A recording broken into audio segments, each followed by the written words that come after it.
نعمت کی تلاوت کر رہا ہوں۔ اعوذ باللہ من الشیطان الرجیم، بسم اللہ الرحمن الرحیم۔ الم یأن للذین آمنوا ان تخشع قلوبهم لذکر اللہ وما نزل من الحق ان تخشع قلوبهم لذکر اللہ وما نزل من الحق ولا يكونوا كالذین اوتوا الکتاب من قبل فطال علیہم الامد فقست قلوبهم وکثیر منهم فاسقون۔ اعلموا ان اللہ یحیی الارض بعد موتها قد بینا لکم الآیات لعلکم تعقلون۔ ان المصدقین والمصدقات واقرضوا اللہ قرضا حسنا یضاعف لهم ولهم اجر کریم۔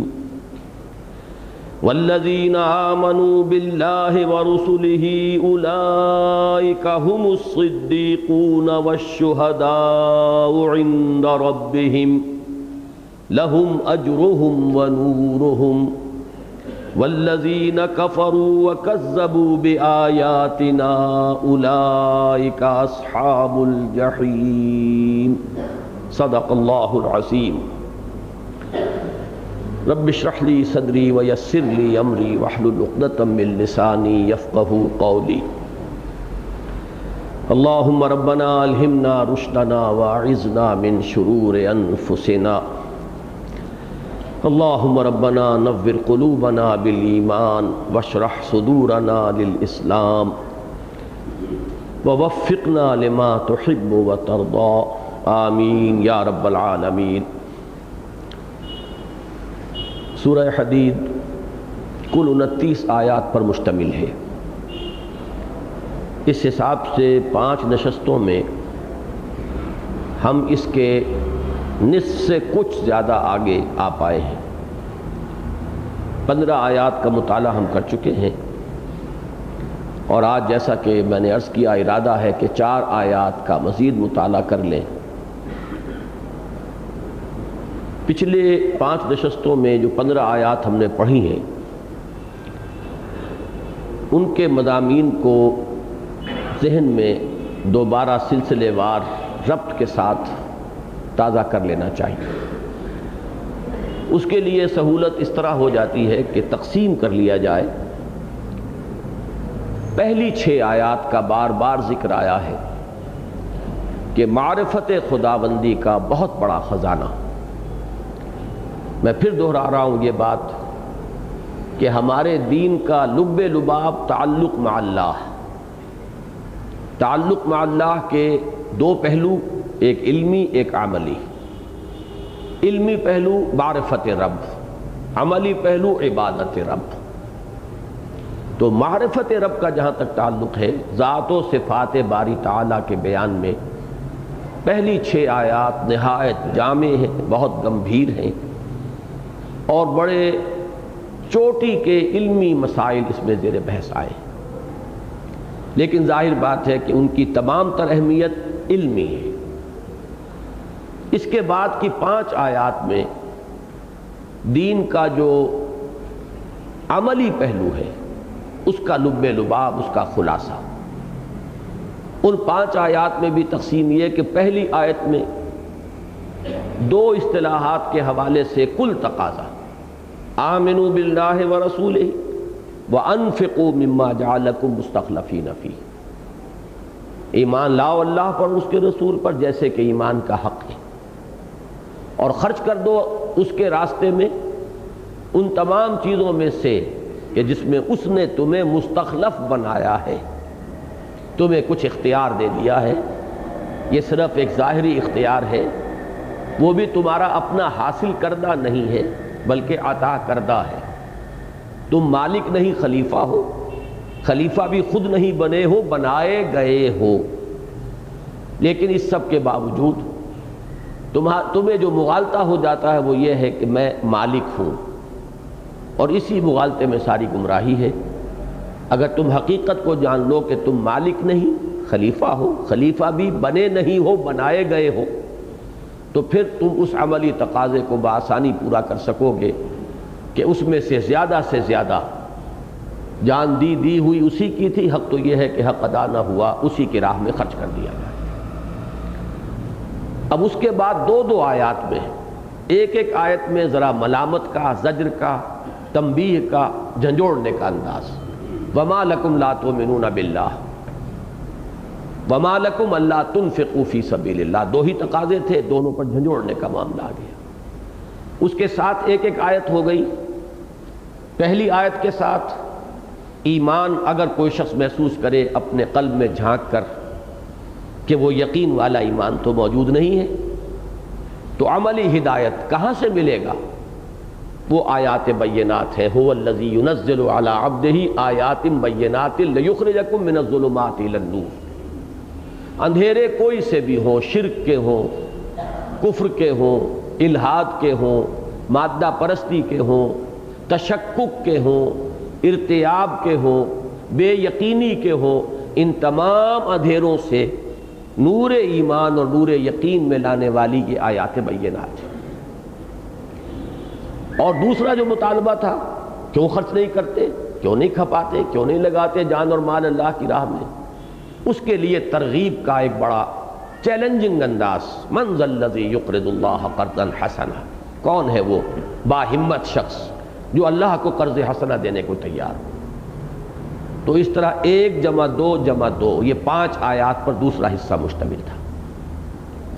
تیسرے حصے میں جو ہم نے پچھلی مرتبہ پڑھا ہے، پہلی 2 آیات میں میدان حشر کا ایک نقشہ کھینچا گیا ہے۔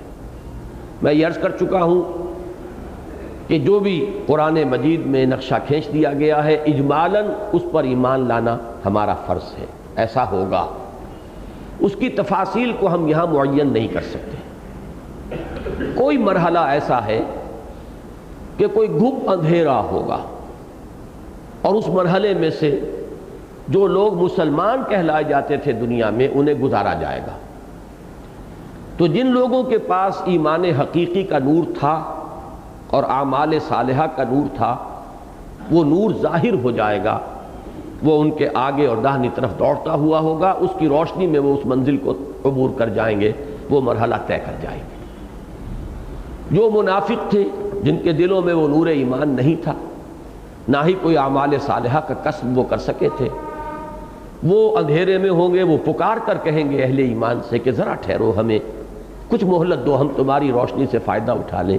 انظرونا نقتبس من نورکم، کوئی کہنے والا کہے گا، قیلا مجہول کا صیغہ ہے، ارجعوا وراءکم فالتمسوا نورا، اگر لوٹ سکتے ہو تو پیچھے کی طرف لوٹ جاؤ، چلے جاؤ دنیا میں واپس، اگر ممکن ہے وہاں سے نور تلاش کرو، یہ نور وہاں سے کما کر لایا گیا ہے۔ اس کے بعد ایک فصیل حائل کر دی جائے گی، فضرب بینہم بسور لہ باب باطنہ فیہ الرحمہ وظاہرہ من قبلہ العذاب۔ جو آگے نکل گئے تھے فصیل کے اندر ہوں گے، اس کے اندر اللہ کی رحمت ہوگی، اور جو باہر رہ گئے ظاہرہ من قبلہ العذاب، اس فصیل سے باہر کی طرف اللہ کا عذاب جو ہے وہ ظاہر ہو جائے گا، یا اس کا نزول شروع ہو جائے گا۔ ان 2 آیتوں میں تو یہ نقشہ کھینچا گیا۔ اب اس کے حوالے سے بات فرمائی گئی کہ وہ لوگ جو باہر رہ گئے، اندر والوں کو پکار کر کہیں گے، ینادونہم، اب یہ ندا جو ہے خود ظاہر کر رہا ہے لفظ کہ کوئی فصیل حائل ہو چکی ہے، اب یہ پکار کر کہہ رہے ہیں، یقولون نہیں ہے، ینادونہم، الم نکم معکم، کیا ہم تمہارے ساتھ نہ تھے؟ دنیا میں تو ہم ساتھ ہی تھے، ساتھ نمازیں پڑھتے تھے، عبداللہ ابن ابی بھی پہلی صف میں کھڑا ہوتا تھا، تو ہم تو وہاں مسلمان سمجھے جاتے تھے، ساتھی تھے۔ یہ آج کیا ہوا؟ یہ زمین و آسمان کا فرق، اتنا بڑا فصل، اتنی عظیم فصیل حائل ہو گئی۔ اس کے جواب میں اب وہ اہل ایمان جو کہیں گے، قالوا بلا، کیوں نہیں، یہ صحیح ہے کہ تم ہمارے ساتھ تھے، وَلَكِنَّكُمْ فَتَنْتُمْ أَنفُسَكُمْ وَتَرَبَّصْتُمْ وَارْتَبْتُمْ وَغَرَّتْكُمُ الْأَمَانِيُّ حَتَّى جَاءَ أَمْرُ اللَّهِ وَغَرَّكُمْ بِاللَّهِ الْغَرُورُ۔ میں نے پچھلی مرتبہ عرض کیا تھا کہ یہ بھی اس سورہ مبارکہ کی بڑی جامع اور گمبھیر اور پروفاؤنڈ آیات میں سے ایک آیت ہے۔ پہلے حصے میں قرآن مجید کی عظیم ترین آیات میں سے وہ ایک آیت ہے، بلکہ فلسفے کی سطح پر اور حکمت کی سطح پر عظیم ترین ہے، عظیم ترین آیات میں سے ایک نہیں بلکہ عظیم ترین۔ هو الاول والآخر والظاہر والباطن وہو بکل شیء علیم، جس کے بارے میں کہ امام راضی رحمۃ اللہ علیہ کے الفاظ میں نے آپ کو سنائے، اعلم ان ھذا المقام مقام غامض عمیق محیب، خبردار ہوشدار کہ رہبر دم تیغست قدم رہا۔ دوسرے حصے میں وہ آیہ مبارکہ آیت نمبر 7، کل تقاضے دین کے دو اصطلاحات میں، آمنوا باللہ ورسولہ وانفقوا مما جعلکم مستخلفین فیہ فالذین آمنوا منکم وانفقوا لہم اجر کبیر۔ تیسرے حصے کی یہ آیت مبارکہ نفاق کے مراحل کا ذکر ہو رہا ہے۔ پہلا قدم کیا ہے؟ ایک شخص مال اور اولاد کی محبت میں کچھ زیادہ گرفتار ہو جائے۔ توحید اور ایمان کا تقاضا کیا ہے؟ اللہ اور اس کے رسول کی محبت اور اللہ کی راہ میں جہاد کی محبت تمام محبتوں پر غالب رہے۔ قل ان کان آباؤکم وابناؤکم واخوانکم وازواجکم وعشیرتکم واموال اقترفتموها وتجارۃ تخشون کسادها ومساکن ترضونها احب الیکم من اللہ ورسولہ وجہاد فی سبیلہ فتربصوا حتی یاتی اللہ بامرہ واللہ لا یہدی القوم الفاسقین۔ یہ 8 محبتیں ہیں، 5 علائق دنیاوی، 3 مال و اسباب دنیاوی۔ علائق دنیاوی میں قریب ترین کون ہو سکتے ہیں؟ اے نبی ان سے کہہ دیجئے اگر تمہیں تمہارے باپ، تمہارے بیٹے، تمہارے بھائی، تمہاری بیویاں اور تمہارے رشتہ دار، باقی سب تو ان کے بعد ہی آئیں گے نا، کنبہ، قبیلہ، قوم، خاندان، نوع انسانی، ہیومنزم، انسان کی محبت، یہ ساری چیزیں بعد میں آئیں گی۔ ہاتھی کے پاؤں میں سب کے پاؤں، 5 یہ قریب ترین گنا دیے۔ اور مال کی 3 شکلیں، وہ مال جو تم نے محنت سے کما کر جمع کیے ہیں، وہ کاروبار جو محنت سے جمائے ہیں، اب ان کے کساد کا تمہیں اندیشہ رہتا ہے، اور وہ بلڈنگیں، وہ جائیدادیں، وہ حویلیاں جو تم نے بڑے ارمانوں سے اور بڑے ہی ان کو بنایا ہے اور سجایا ہے۔ اگر یہ 8 محبتیں، اسی کو علامہ اقبال نے ایک شعر میں جمع کیا ہے، یہ مال و دولت دنیا، یہ رشتہ و پیوند، بتان وہم و گماں لا الہ الا اللہ۔ لیکن یہی بتان وہم و گناہ ہے کہ جو در حقیقت ہمارا مطلوب و مقصود بن جاتے ہیں۔ اگر کوئی شخص سمجھ لے کہ یہ بتان وہم و گماں ہے تو ہی بیڑا پار ہوگا۔ یہ مال و دولت دنیا، یہ رشتہ و پیوند۔ اب ان چیزوں کی محبت اگر اس مطلوبہ حد سے زیادہ بڑھ جاتی ہے تو گویا کہ انسان نے اپنے آپ کو اپنے ہاتھوں فتنے میں ڈال دیا۔ اس کا نتیجہ کیا نکلے گا؟ تربص، گو مگو کی کیفیت، چلوں نہ چلوں، بڑھوں نہ بڑھوں، ذرا تیل دیکھو، تیل کی دھار دیکھو، دیکھو ذرا اونٹ کس کروٹ بیٹھتا ہے۔ انگریزی میں اس کے لیے بہترین اصطلاح ہے کیلکولیٹنگ مائنڈ۔ ایک ذہن وہ ہوتا ہے جو اصل میں فیصلہ کرتا ہے کہ کوئی شے حق ہے یا باطل، حق ہے تو قبول، باطل ہے تو رد، اور جب حق کو قبول کر لیا تو ہر چہ بعد آباد ماں کشتی درا بنداختے۔ ایک کیلکولیٹنگ مائنڈ ہوتا ہے، کتنے فیصد امکان ہے، حق تو ہے لیکن بہرحال یہ بھی دیکھنا چاہیے کہ اس کے غالب آنے کا کوئی امکان بھی ہے کہ نہیں ہے۔ ہارنے والی پارٹی کے ساتھ اپنے آپ کو اٹیچ کر لینے کا کوئی فائدہ نہیں ہوگا، کچھ بچ بچ کر چلو، کچھ ذرا انتظار کرو، دیکھو حالات کیا کروٹ لیتے ہیں، اونٹ کس کروٹ بیٹھتا ہے۔ یہ کیلکولیٹنگ مائنڈ ہے۔ تو یہ نتیجہ ہے اس کا کہ جب مال و دولت دنیا اور رشتہ و پیوند کی محبت جو ہے اس نے جکڑ لیا تو اب وہ چلنے نہیں دیں گے۔ تپتی راہیں مجھ کو پکارے، دامن پکڑے چھاؤں گھنیری۔ اس تذبذب کا نتیجہ یہ نکلتا ہے کہ اب جو تھوڑی بہت پونجی بھی تھی ایمان کی، اس میں شکوک و شبہات کے کانٹے اب چبھنے شروع ہو جاتے ہیں۔ پتہ نہیں ہونا بھی ہے کہ نہیں ہونا، آخرت فی الواقع ہے بھی کہ نہیں۔ یہ بات میں چاہتا ہوں اچھی طرح سمجھ لے۔ عمل سے یقین بڑھتا ہے، بے عملی سے جو رہی صحیح پونجی ہے اس کے اندر بھی کمی آتی ہے۔ ان دونوں چیزوں کے اندر ایک لازم و ملزوم کا تعلق ہے۔ ایمان اور یقین سے عمل پیدا ہوگا، عمل سے ایمان و یقین میں اضافہ ہوگا، پھر اس اضافہ شدہ ایمان و یقین سے عمل کے اندر اور ایک نئی شان پیدا ہوگی، اضافہ ہوگا، اس کی شدت میں اور ترقی ہوگی، اس سے پھر اور یقین پیدا ہوگا۔ یہ ایک سپائرل ہے، یہ سیڑھی اوپر کو چلی جائے گی، اور سکون و حال ہے قدرت کے کارخانے میں، لازماً یا تو آپ آگے بڑھیں گے اور یا پھر یہاں سکون نہیں ہوگا یا پیچھے ہٹنے شروع ہو جائیں گے۔ ذرا سا تذبذب ہوا اور اس شکوک و شبہات کی چیونٹیاں جو ہیں وہ اندر رنگنی شروع ہو جائیں گی، اعصاب کے اندر اس کے اثرات نمایاں ہوں گے، اس سے اور عمل کے اندر کوتاہی ہوگی، اس سے مزید شکوک و شبہات اس کے اندر اور اضافہ ہوگا، تو یا ریورس گیئر لگے گا اور یا یہ کہ آگے آدمی چلے گا۔ تو یہ تیسرا نتیجہ ہے اصل وَارْتَبْتُمْ، پھر تم شکوک و شبہات میں مبتلا ہو گئے۔ وَغَرَّتْكُمُ الْأَمَانِي، اس کیفیت میں بھی انسان کے اندر جو ضمیر نام کی ایک شے ہے، وہ جب اس میں خلش ہوتی ہے تو کچھ نہ کچھ اسے اپنے آپ کو دھوکہ دینے کے لیے کچھ مواد چاہیے۔ قرآن مجید نے سورہ بقرہ کے بالکل آغاز میں فرمایا ہے یخادعون اللہ والذین آمنوا وما یخدعون الا انفسهم، سیلف ڈسیپشن، اپنے آپ کو دھوکہ دینا۔ اس دھوکہ دینے کی ایک شکل ہے امانی، وشفل تھنکنگ، کہ جب ضمیر میں خلش ہو تو اس کو سلانے کے لیے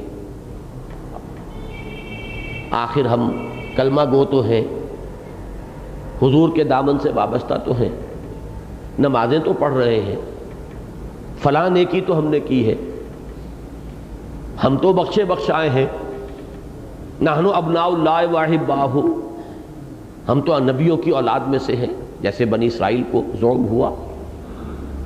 یہ امانی ہے، تلک امانیہم قل ہاتوا برہانکم ان کنتم صادقین، اے نبی ان سے کہیے لاؤ، اگر کوئی دلیل ہے تو لاؤ۔ تو یہ پھر انسان اپنے آپ کو دھوکہ دینے کے لیے امانی ایجاد کرتا ہے، اور اس وشفل تھنکنگ کو پھر وہ عقیدے کی صورت دیتا ہے اپنے آپ کو مطمئن کرنے کے لیے، اور اس سے جو رہی کہیں صحیح کسر ہے وہ شیطان لعین ایک آخری حربے سے پوری کر دیتا ہے۔ وہ اللہ تعالیٰ کے بارے میں وہ بڑا غفور ہے، بڑا کریم ہے، بڑا نکتہ نواز ہے، بڑا بخشنہار ہے۔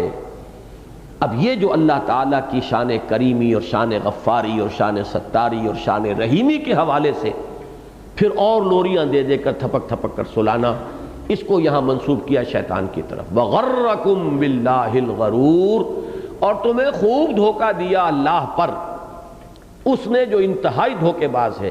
یہ غین کے زبر کے ساتھ ہے غرور، آگے آئے گا اگلے سبق میں غین کے پیش کے ساتھ غرور۔ وَمَا الْحَيَاةُ الدُّنْيَا إِلَّا مَتَاعُ الْغُرُورِ، غرور مصدر ہے، غرور فعول کے وزن پر، یہ مبالغے کا صیغہ، انتہائی دغاباز۔ شکور مصدر ہے، شکور شین کے زبر کے ساتھ، انتہائی شکر گزار، شکور۔ غرور انتہائی دھوکے باز۔ میں نے اشارہ کیا تھا کہ آخری پارے میں جو سورہ انفطار ہے اس کا مرکزی مضمون یہی ہے، یا ایھا الانسان ما غرک بربک الکریم الذی خلقک فسواک فعدلک فی ای صورۃ ما شاء رکبک کلا بل تکذبون بالدین وان علیکم لحافظین کراما کاتبین یعلمون ما تفعلون، کہ یہ جو اپنے رب کی کریمی پر اور رحیمی پر اور غفوری پر اور ستاری پر جو دھوکہ کھا رہے ہو، در حقیقت یہ جزا و سزا کا انکار بن جاتا ہے۔ پھر جزا و سزا کی نفی ہو گئی۔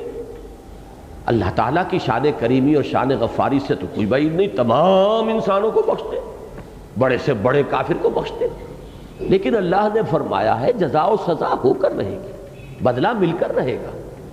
تو اس کا کیا معنی ہے کہ تم اس معاملے میں اس درجے تجاوز کر رہے ہو کہ اس سے وہ کلا بل تکذبون بالدین، وہ جزا و سزا کا انکار ہو رہا ہے، اور یہ دھوکہ تمہیں دے رہا ہے وہ شیطان لعین۔ وغرکم باللہ الغرور فالیوم لا یؤخذ منکم فدیۃ ولا من الذین کفروا۔ اب اس میں پھر انجام جو ہے بتا دیا گیا، ایک نقشہ دکھایا گیا تھا میدان حشر کے حوالے سے کہ دودھ کا دودھ پانی کا پانی جدا کر دیا جائے گا، مومنین صادقین آگے نکل جائیں گے، منافقین پیچھے رہ جائیں گے، فصیل حائل ہو جائے گی۔ ادھر اللہ کی رحمتوں کا نزول شروع ہو جائے گا، ادھر اللہ کے عذاب کا ظہور شروع ہو جائے گا۔ آخری الفاظ کے اندر پھر اس انجام کو مزید کھول کر واضح کر دیا گیا، اور اس میں جیسا کہ میں نے عرض کیا تھا کہ کچھ طنز کا رنگ بھی ہے۔ فَالْيَوْمَ لَا يُؤْخَذُ مِنْكُمْ فِدْيَةٌ وَلَا مِنَ الَّذِينَ كَفَرُوا، یہاں جو کافروں کا ذکر ہو رہا ہے وہ ان کی اس بات کے جواب میں کہ أَلَمْ نَكُنْ مَعَكُمْ، انہوں نے یہ کہا تھا کہ کیا ہم تمہارے ساتھ نہ تھے؟ دنیا میں تم اہل ایمان کے ساتھ تھے، یہاں تمہارا انجام کافروں کے ساتھ ہوگا۔ فَالْيَوْمَ لَا يُؤْخَذُ مِنْكُمْ فِدْيَةٌ وَلَا مِنَ الَّذِينَ كَفَرُوا، تو آج نہ تم سے کوئی فدیہ قبول کیا جائے گا، نہ ان سے جنہوں نے کھلم کھلا کفر کیا تھا۔ مَأْوَاكُمُ النَّارُ، یہ ہے اس میں طنز۔ اب تمہاری پناہ گاہ تو آگ ہے۔ اب پناہ گاہ کا لفظ ماوا، ملجا، ماوا اس جگہ کو کہتے ہیں جہاں انسان کسی تکلیف سے بچنے کے لیے، کسی خطرے اور اندیشے سے بھاگ کر کہیں جاتا ہے، سر چھپانے کو، جان بچانے کو، وہ لفظ استعمال کیا مأواکم النار ہی مولاکم، اور اس سے آگے وہی اب تمہاری رفیق اور ہمدرد اور دمساز جو بھی ہے وہی ہے، جو دکھ درد کہنا ہے اس سے کہو، دکھ سکھ جو ہے وہ اس کے ساتھ ہے تمہارا، تو یہی تمہاری مولا ہے، وبئس المصیر، اور بہت ہی برا ٹھکانہ ہے۔ اب اگلی 4 آیات جو آج ہمیں پڑھنی ہے، ان میں جو مضمون آ رہا ہے اور جس طرح یہ چاروں آیات باہم مربوط ہیں، اس مضمون کا عنوان اپنے ذہن میں جما لیجئے، سلوک قرآنی۔ سلوک کہتے ہیں راستہ چلنے کو، سالک چلنے والا، اور یہ لفظ جو ہے عام طور پر تصوف کے حلقے میں مستعمل ہے، سالک، کہ سالک بے خبر نبوت راہ و رسم منزل ہا۔ لیکن سلوک کے جو تصورات ہمارے ہاں عام طور پر اہل تصوف کے حلقوں میں پائے جاتے ہیں، قرآن مجید جو سلوک پیش کرتا ہے وہ کچھ مختلف ہے، اپنی جگہ پر ایک مکمل نظام۔ میں حوالہ دینا چاہتا ہوں کہ سید احمد شہید رحمۃ اللہ علیہ نے جب اپنی اس دعوت اصلاح اور دعوت توبہ اور پھر دعوت جہاد کا آغاز فرمایا، تو وہ جہاں 4 جو سلسلے مسلمانوں میں پہلے سے متعارف اور متداول چلے آ رہے تھے، سلسلہ نقشبندیہ، قادریہ، چشتیہ، سہروردیہ، ان 4 میں بھی بیعت کرتے تھے، اور ایک نئی بیعت، 5ویں بیعت تھی سلسلہ محمدیہ صلی اللہ علیہ وسلم۔ اس سے پہلے تو یہ نام کبھی کسی نے سنا ہی نہیں تھا۔ بات واضح کرنا چاہتے تھے کہ حضور کا طریقہ جو تھا، تصوفی کا لفظ اگر آپ ضرور استعمال کرنا چاہتے ہیں تو وہ کچھ مختلف تھا۔ طریق نقشبندیہ ہے، طریق سہروردیہ ہے، سلسلہ چشتیہ ہے، تو ایک سلسلہ محمدیہ بھی ہے صلی اللہ علیہ وسلم، جس کی اہم ترین شے ہے جہاد۔ اسی طریقے سے میں عرض کر رہا ہوں کہ سلوک ایک سلوک قرآنی ہے جو ان 4 آیات میں آ رہا ہے، تو عنوان ذہن میں رہے گا تو پھر ان 4 آیتوں کے باہمی ربط پر آپ پوری گہرائی میں غور کر سکیں گے۔ الم یان للذین آمنوا ان تخشع قلوبہم لذکر اللہ وما نزل من الحق، انا یعنی کسی چیز کا وقت آ جانا۔ الم یان للذین آمنوا، کیا اہل ایمان کے لیے ابھی وقت نہیں آیا ہے؟ ان تخشع قلوبہم، خشوع کہتے ہیں جھکاؤ کو، جھک جانا۔ قرآن مجید میں کفار کا نقشہ کھینچا گیا، میدان حشر میں شرمندگی، خجالت، مایوسی سے ان کی نگاہیں زمین میں گڑی ہوئی ہوں گی۔ خاشعۃ ابصارہم ترہقہم ذلہ، تو وہ جو خشوع ہے، ان تخشع قلوبہم لذکر اللہ وما نزل من الحق، کہ جھک جائیں ان کے دل اللہ کی یاد کے لیے یا اللہ کی یاد میں، اور اس شے کے لیے کہ جو حق میں سے نازل ہوئی ہے، یعنی قرآن حکیم۔ اب دیکھیے پچھلے سبق کے مضمون سے اس کے ربط کو جوڑیے۔ پچھلے سبق کا حاصل کیا ہے کہ ہر شخص اپنا جائزہ لے، دروں بینی سے کام لے، اپنے گریبان میں جھانکے، وہ کس مرحلے میں ہے، کون سی وادی میں ہے، کون سی منزل میں ہے، عشق بلاخیز کا قافلہ سخت جاں، کہیں شکوک و شبہات نے تو نہیں ڈیرا لگایا ہوا؟ یہ آدمی اپنا تجزیہ کرتا ہے اور محسوس کرتا ہے کہ مال و دولت دنیا اور رشتہ و پیوند سے میرا تعلق جو ہے اس تعلق سے زائد ہے جتنا کہ ہونا چاہیے، تو اب ایک چونکانے کے انداز میں، اصلاح پر آمادہ کرنے کے انداز میں، جھنجھوڑنے کے انداز میں فرمایا گیا پھر تاخیر کس بات کی؟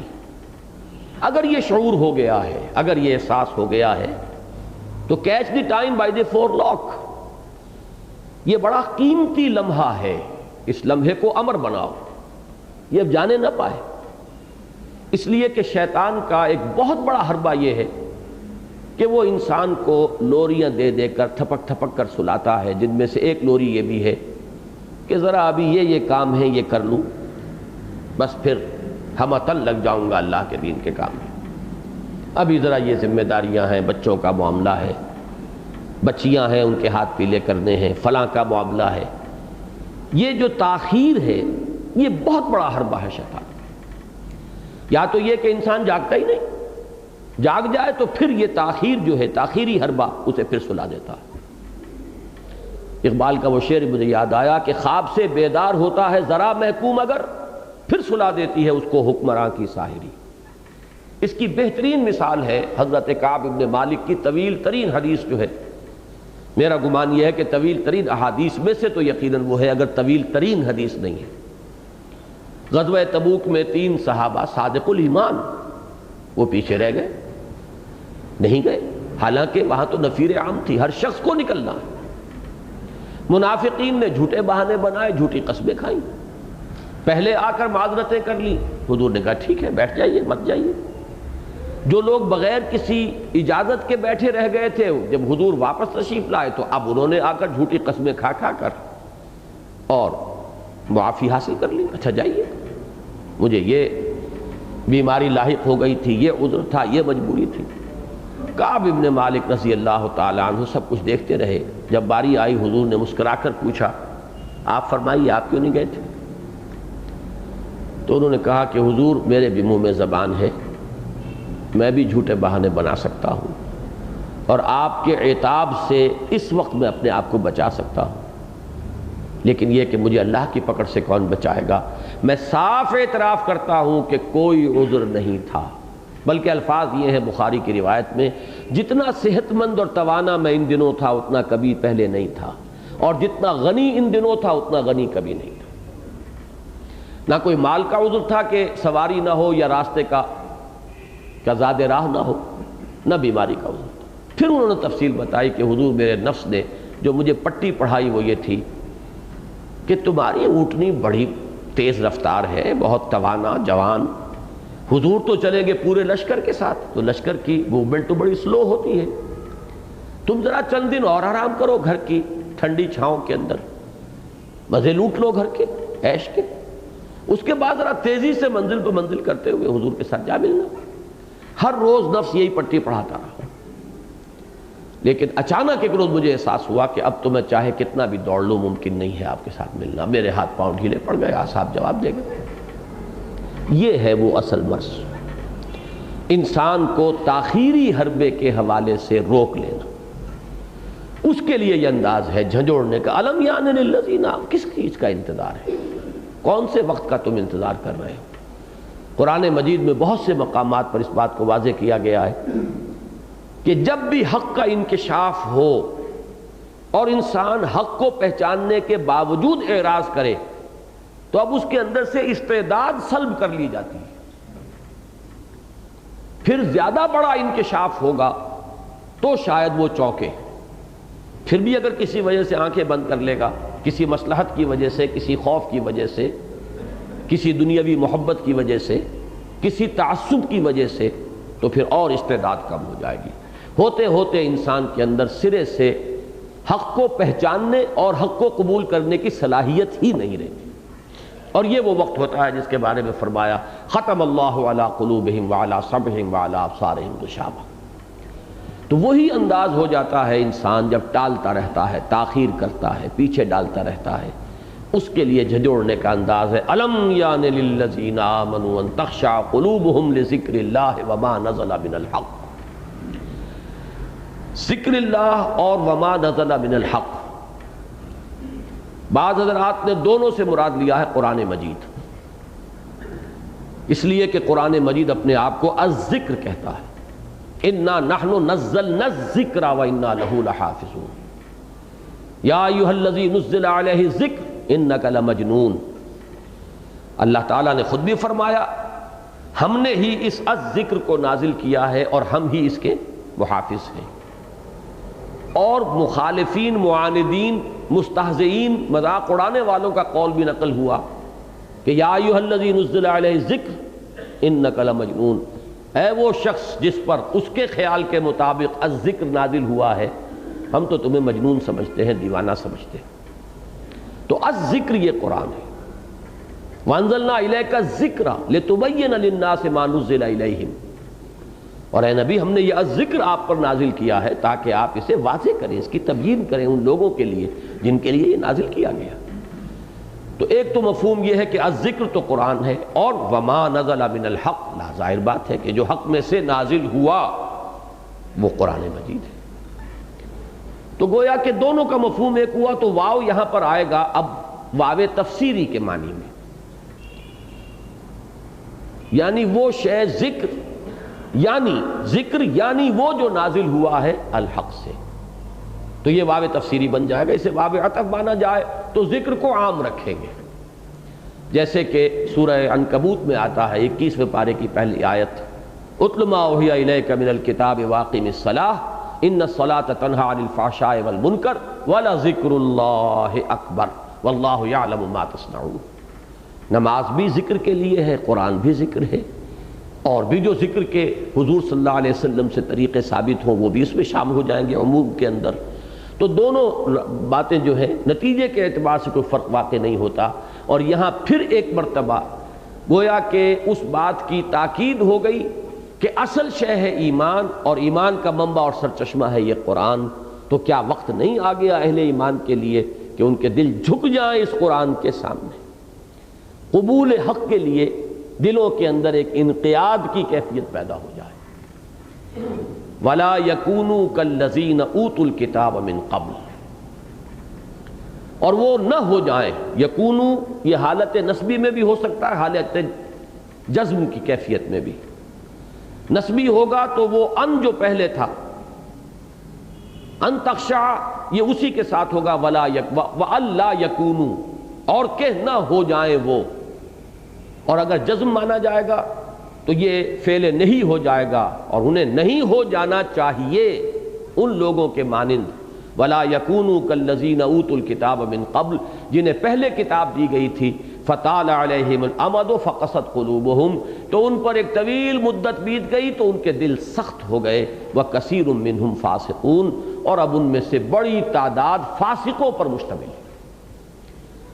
میں نے بالکل ابتدا میں عرض کیا تھا کہ ان صورتوں میں اہل کتاب کا ذکر آتا ہے بطور نشان عبرت، یہاں یہود کا ذکر آیا ہے بطور نشان عبرت، اور اس سورہ مبارکہ کے آخر میں ذکر آئے گا حضرت مسیح علیہ السلام کے پیرووں کا کہ ان سے ایک غلطی ہوئی تھی، اے مسلمانوں تمہیں ان سے بچنا ہے۔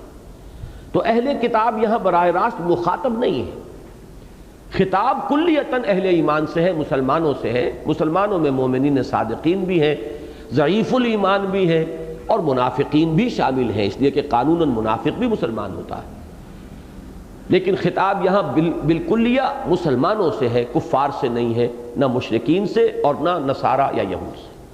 لیکن مثال دی گئی ہے کہ تم پہلی امت نہیں ہو، تم سے پہلے بھی امت تھی، انہیں کتاب دی گئی، شریعت دی گئی، ان میں نبیوں کا سلسلہ جاری رہا، بلکہ اس امت کی تاریخ کا آغاز اگر حضرت موسیٰ علیہ السلام سے مانا جائے تو ابتدا میں بھی 2 رسول، حضرت موسیٰ کے ساتھ حضرت ہارون بھی رسول، اور آخری جو ہے وہ پھر 2، حضرت عیسیٰ بھی ہے، حضرت یحییٰ بھی، ہم عصر دونوں موجود ہیں۔ تو وہاں اتنے نبی آئے، کتابیں آئیں، لیکن یہ کہ ان کے ساتھ کیا ہوا جیسے جیسے وقت گزرا ان کے دل سخت ہوتے چلے گئے. یہ نہیں کہ کتاب ان کے پاس نہیں تھی، کتاب تھی، شریعت تھی، نبیوں کے نام لیوا تھے، اللہ کو ماننے والے تھے. ان تمام چیزوں کے ہوتے ہوئے دل سخت ہو جایا کرتے ہیں. تو دیکھ لو، ان کو اپنے سامنے رکھو بطور نشان عبرت، مبادا تم بھی کہیں انہی کے نقش قدم پر چل رہے ہو، کہیں ایسا تو نہیں. یہ پھر وہی بات ہے، ہارٹ سرچنگ کی دعوت دی جا رہی ہے. اپنے غریبانوں میں جھانکو، کہیں ایسی کیفیت تو نہیں. یہ دل کی سختی کا جو ذکر یہاں پر آیا ہے سورہ بقرہ میں، اس کا نقشہ کھینچا گیا ہے. بڑے سخت الفاظ ہیں، ثم قست قلوبکم فہی کالحجارۃ او اشد قسوۃ وان من الحجارۃ لما يتفجر منه الانہار وان منها لما يشقق فيخرج منه الماء وان منها لما يهبط من خشیۃ اللہ وما اللہ بغافل عما تعملون. پھر اے بنی اسرائیل، تمہارے دل سخت ہوتے چلے گئے اور اب وہ پتھروں کے مانند ہیں، بلکہ ان سے بھی زیادہ سخت. اس لیے کہ پتھروں میں تو ایسے بھی ہیں کہ جن میں سے چشمے پھوٹ بہتے ہیں، چٹانوں میں سے ایسی بھی ہوتی ہیں جو پھٹ جاتی ہیں، ان میں سے پانی نکل آتا ہے. چٹانیں ایسی بھی ہیں جو اللہ کے خوف سے زمیں بوس ہو جاتی ہیں. لیکن انسان کے دل میں جب سختی پیدا ہو جاتی ہے تو اس سختی کا مقابلہ اس کائنات کی کوئی دوسری شے نہیں کر سکتی. ثم قست قلوبکم فہی کالحجارۃ او اشد قسوۃ. تو یہاں اس کی طرف اشارہ کیا، فطال علیہم الامد فقست قلوبہم. تو ایک طویل مدت جب بیت گئی تو ان کے دل سخت ہو گئے. یہاں امام رازی نے حضرت ابوبکر صدیق کا قول نقل کیا ہے، وہ ہماری عبرت کے لیے اور ہمارے سبق آموزی کے لیے بہت مفید ہے. وہ بالکل ایسا ہی قول ہے جیسے کہ حضور سے یہ قول منقول ہے کہ آپ نے فرمایا کہ انہ لیغان علی قلبی، میرے دل پر بھی کبھی کبھی ایک حجاب سا طاری ہو جاتا ہے. وانی لاستغفر اللہ 70 مرۃ فی کل یوم، اور میں ہر روز اللہ سے 70 مرتبہ استغفار کرتا ہوں. اب یہ کیفیت تو ہے، معاذ اللہ ہم یہ نہیں کہہ سکتے کہ حضور کو تکلف یا تصنع فرما رہے ہیں. ما انا من المتکلفین، تکلف اور تصنع کا کوئی سوال ہی نہیں، اس کوچے میں گزر ہی نہیں. کوئی کیفیت تو ہے، لیکن یہ کہ اپنے اوپر ہم قیاس نہیں کر سکتے. کہاں ہمارے حجابات اور کہاں محمد الرسول اللہ صلی اللہ علیہ وسلم کے قلب کے حجابات. لیکن اپنے اپنے مقام اور مرتبے کی حیثیت سے وہ اسے حجاب سے تعبیر کر رہے ہیں. ہماری 100 حضوریاں شاید اس پر قربان ہو جائیں، لیکن حضور صلی اللہ علیہ وسلم کے اعتبار سے کوئی شے ہے جسے آپ نے قرار دیا ہے کہ حجاب مجھ پر بھی طاری ہو جاتا ہے. انہ لیغان علی قلبی وانی لاستغفر اللہ 70 مرۃ فی کل یوم. بالکل یہی معاملہ ہوا. اہل یمامہ کا ایک وفد آیا ہوا تھا حضرت ابوبکر صدیق رضی اللہ تعالیٰ عنہ کے عہد خلافت میں. تو یہ آیات ان کو پڑھ کر سنائی گئی، جیسے حضور کے زمانے میں بھی جب ایک عیسائیوں کا وفد آیا تھا اور آیات پڑھی گئی تھی قرآن مجید کی، تو وہ رو پڑے تھے. وَإِذَا سَمِعُوا مَا أُنزِلَ إِلَى الرَّسُولِ تَرَىٰ أَعْيُنَهُمْ تَفِيضُ مِنَ الدَّمْعِ مِمَّا عَرَفُوا مِنَ الْحَقِّ. جب انہوں نے سنا اس کلام کو کہ جو نازل کیا گیا ہے رسول پر، تو تم نے دیکھا ان کی آنکھوں کو کہ وہ بہہ نکلیں ندیاں بن کر آنسوؤں سے. وہ جو ایک معرفت حق کا ایک تاثر ہوا قلب پر، اس سے ان کی آنکھوں سے آنسو بہہ نکلے. یہی معاملہ اس وقت ہوا. وہ لوگ رونے لگے. حضرت ابوبکر کا کے جو الفاظ جو اب سنانا چاہتا ہوں وہ یہ ہیں کہ فرمایا حضرت ابوبکر نے، ہاکذا کنا حتی قست القلوب. اسی طرح ہم بھی تھے، ہمارا حال بھی یہی تھا. قرآن کا ایک لفظ پڑھتے ہوئے سنتے ہوئے ہمارے دل پر بھی یہی رقت طاری ہوتی تھی، یہاں تک کہ ہمارے دل سخت ہو گئے.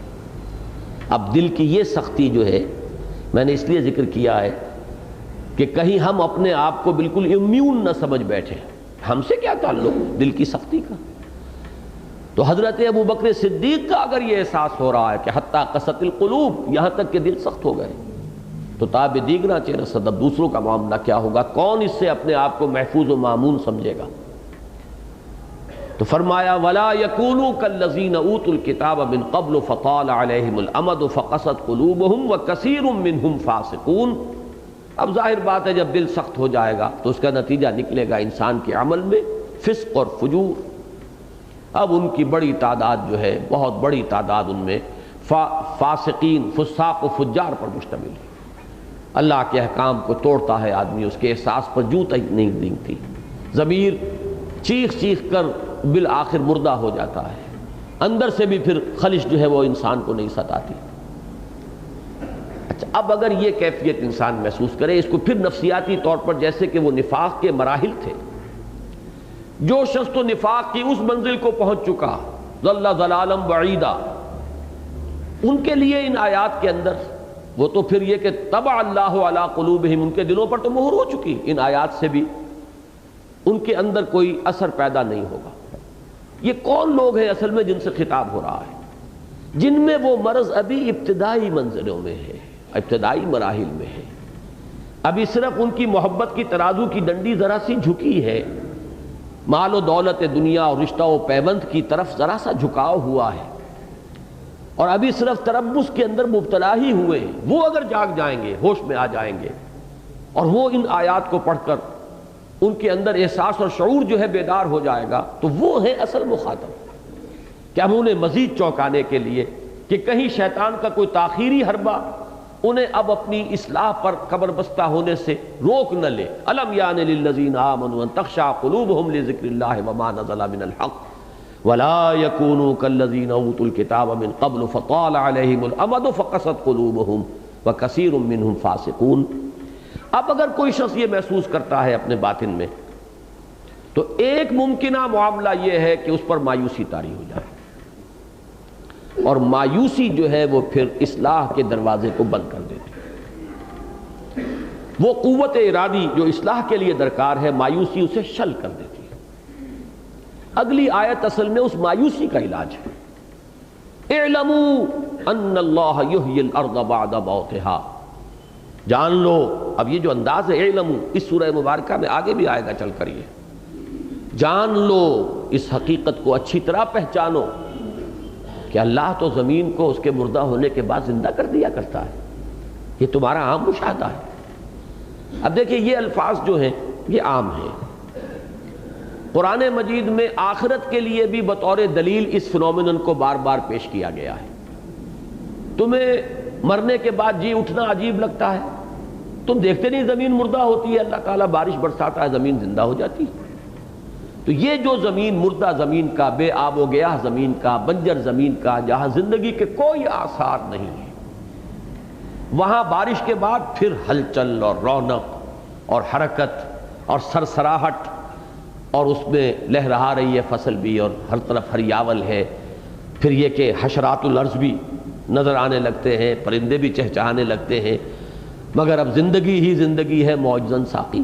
یہ جو انداز ہو جاتا ہے، اس کو قرآن مجید یقیناً ایک دلیل کے طور پر بار بار سامنے لاتا ہے آخرت اور قیامت اور بعث بعد الموت کے لیے۔ اسی طریقے چنانچہ بعض حضرات کا ذہن ادھر گیا ہے کہ اصل میں خشوع و خضوع جو ہے وہ ایمان بالآخرت کے پروپورشنیٹ ہوگا، اور ایمان بالآخرت کو تقویت پہنچانے کے لیے یہ بات جو قرآن مجید میں بے شمار جگہ پر آئی ہے، بعث بعد الموت کی دلیل کے طور پر اسے یہاں لایا گیا۔ ایک رائے یہ سامنے آئی، میں نے جب تفاسیر کو دیکھا ہے، کہ یہ جو حالات کی مایوسی ہوتی ہے، آپ دیکھتے ہیں جیسے آج کل کے ہمارے حالات ہیں، مجھے کہیں دور سے کوئی مثال لانے کی ضرورت نہیں ہے، کتنے لوگوں کے ذہنوں پر مایوسی کے دھندل کے چھا چکے ہیں پاکستان کے مستقبل اور پاکستان کے حالات کے بارے میں۔ کتنی جماعتیں اور کتنے کام اور کتنے مختلف طریقوں سے کوششیں ہو رہی ہیں، نتیجہ صفر۔ بلکہ آدمی دیکھ رہا ہے کھلی آنکھوں سے کہ حالات بد سے بدتر ہوتے چلے جا رہے ہیں۔ جو کچھ حالات کراچی میں ہوئے ہیں سال ڈیڑھ سال سے، اس نے تو اچھوں کو، جو بہت ہی جن کا کہ پر امید مزاج تھا، آپٹیمسٹک لوگ تھے، ان کے اندر بھی مایوسی کے بڑے گہرے دھندل کے اس سے پیدا ہو گئے۔ تو یہ جو مایوسی ہے، اس کے علاج کے طور پر بھی یہ فنومینن سامنے آ سکتا ہے کہ تم مردہ زمین کو دیکھتے ہو، اللہ زندہ کر دیتا ہے۔ اس کی ایک مثال جو سورہ بقرہ میں حضرت عزیر کا واقعہ آیا ہے کہ جب یہود پر وہ عذاب آیا تھا اللہ کا نبوکدنضر کے ہاتھوں، اور اس نے لاکھوں یہودیوں کو قتل کیا اور 6 لاکھ کو وہ قیدی بنا کر لے گیا بیبیلونیا، اور بیت المقدس جو ہے اس کی اینٹ سے اینٹ بجا دی، ہیکل سلیمانی کو مسمار کر دیا، اس کی بنیادیں تک پھوڑ ڈالی، کوئی ایک گھر بھی وہاں زندہ سلامت نہیں رہا۔ تو اب وہاں سے جب حضرت عزیر کا گزر ہوا ہے، انا یحیی ھذہ اللہ بعد موتہا، رسول ہیں، پیغمبر ہیں، لیکن حالات سے تو انسان متاثر ہوتا ہے۔ کیسے اللہ تعالیٰ اب اس بستی کو اس درجے اجڑ جانے کے بعد اللہ کیسے زندہ کرے گا؟ کیا یہ بھی دوبارہ کبھی آباد ہو سکتی ہے؟ پھر اس کی وہ گہما گہمی اور چہل پہل اور اس کی رونقیں پھر لوٹ کر آ سکتی ہیں؟ تو اس کے لیے اللہ تعالیٰ نے انہیں گزارا ایک تجربے سے، فَأَمَاتَهُ اللَّهُ مِئَةَ عَامٍ ثُمَّ بَعَثَهُ، وہ سورہ بقرہ کا وہ مقام آپ کے ذہن میں ہوگا۔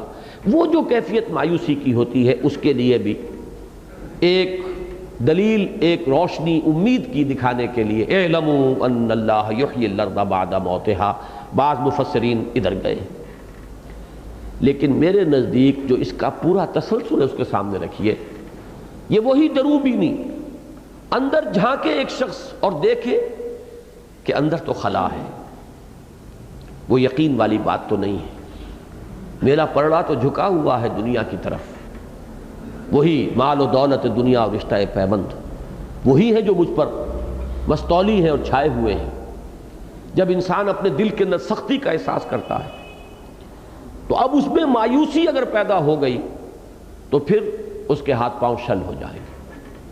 اصلاح کے لیے جس عزیمت کی ضرورت ہے، جس قوت ارادی کی ضرورت ہے، وہ ہاتھ سے جاتی رہے گی۔ اس امید کے لیے فرمایا مایوس نہ ہو، لا تیأسوا من روح اللہ، اللہ کی رحمت سے مایوس نہ ہو، اعلموا ان اللہ یحیی الارض بعد موتہا۔ تم دیکھتے نہیں، تمہارے خارج میں یہ مشاہدہ ہوتا رہتا ہے تمہیں کہ زمین مردہ ہوتی ہے، اللہ تعالیٰ دوبارہ زندہ کر دیتا ہے۔ تمہارے دلوں کی زمین بھی اگر مردہ ہو چکی ہے لیکن احساس ہو گیا ہے تو گویا کہ بہت بڑا فضل ہوا ہے اللہ کا تم پر کہ تمہیں وہ احساس ہو گیا۔ اب اس احساس کو اپنا بنیادی سرمایہ بنا کر اصلاح پر کمر بستہ ہو جاؤ، مایوسی کو قریب نہ آنے دو۔ اللہ تعالیٰ تمہارے ان دلوں کی ویران زمین کے اندر، اس اجاڑ بستی کے اندر پھر ایمان کی لہلہاتی ہوئی فصل جو ہے وہ پیدا کر سکتا ہے۔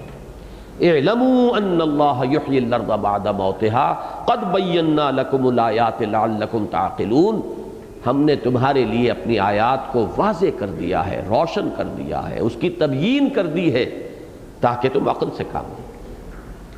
تو میرے نزدیک اس کا تعلق جو ہے وہ انسان کی اپنی باطنی کیفیت کے ساتھ ہے۔ علم یانے سے جو بات شروع ہوئی ہے اسی کے حوالے سے کہ گھبراؤ نہیں، بد دل نہ ہو، مایوس نہ ہو، اصلاح پر کمر کس لو، ارادہ کر لو، اثر نو عزم مصمم کر لو، تو اللہ تعالیٰ کی تائید، توفیق، نصرت، تیسیر تمہارے شامل حال ہوگی۔ اور جس طرح اللہ تعالیٰ مردہ زمین کو دوبارہ حیات تازہ عطا فرما دیتا ہے، تمہارے دلوں کے اندر بھی ایمان کی ایک تازہ فصل جو ہے وہ اگا دے گا۔ البتہ اب دیکھیے اسی تفصیل کو آگے بڑھائیے، زمین میں بھی تو تم ہل چلاتے ہو، کچھ محنت کرتے ہو، گوڈی کرتے ہو، زمین کو تیار کرتے ہو، کچھ کام تمہیں بھی کرنا پڑے گا۔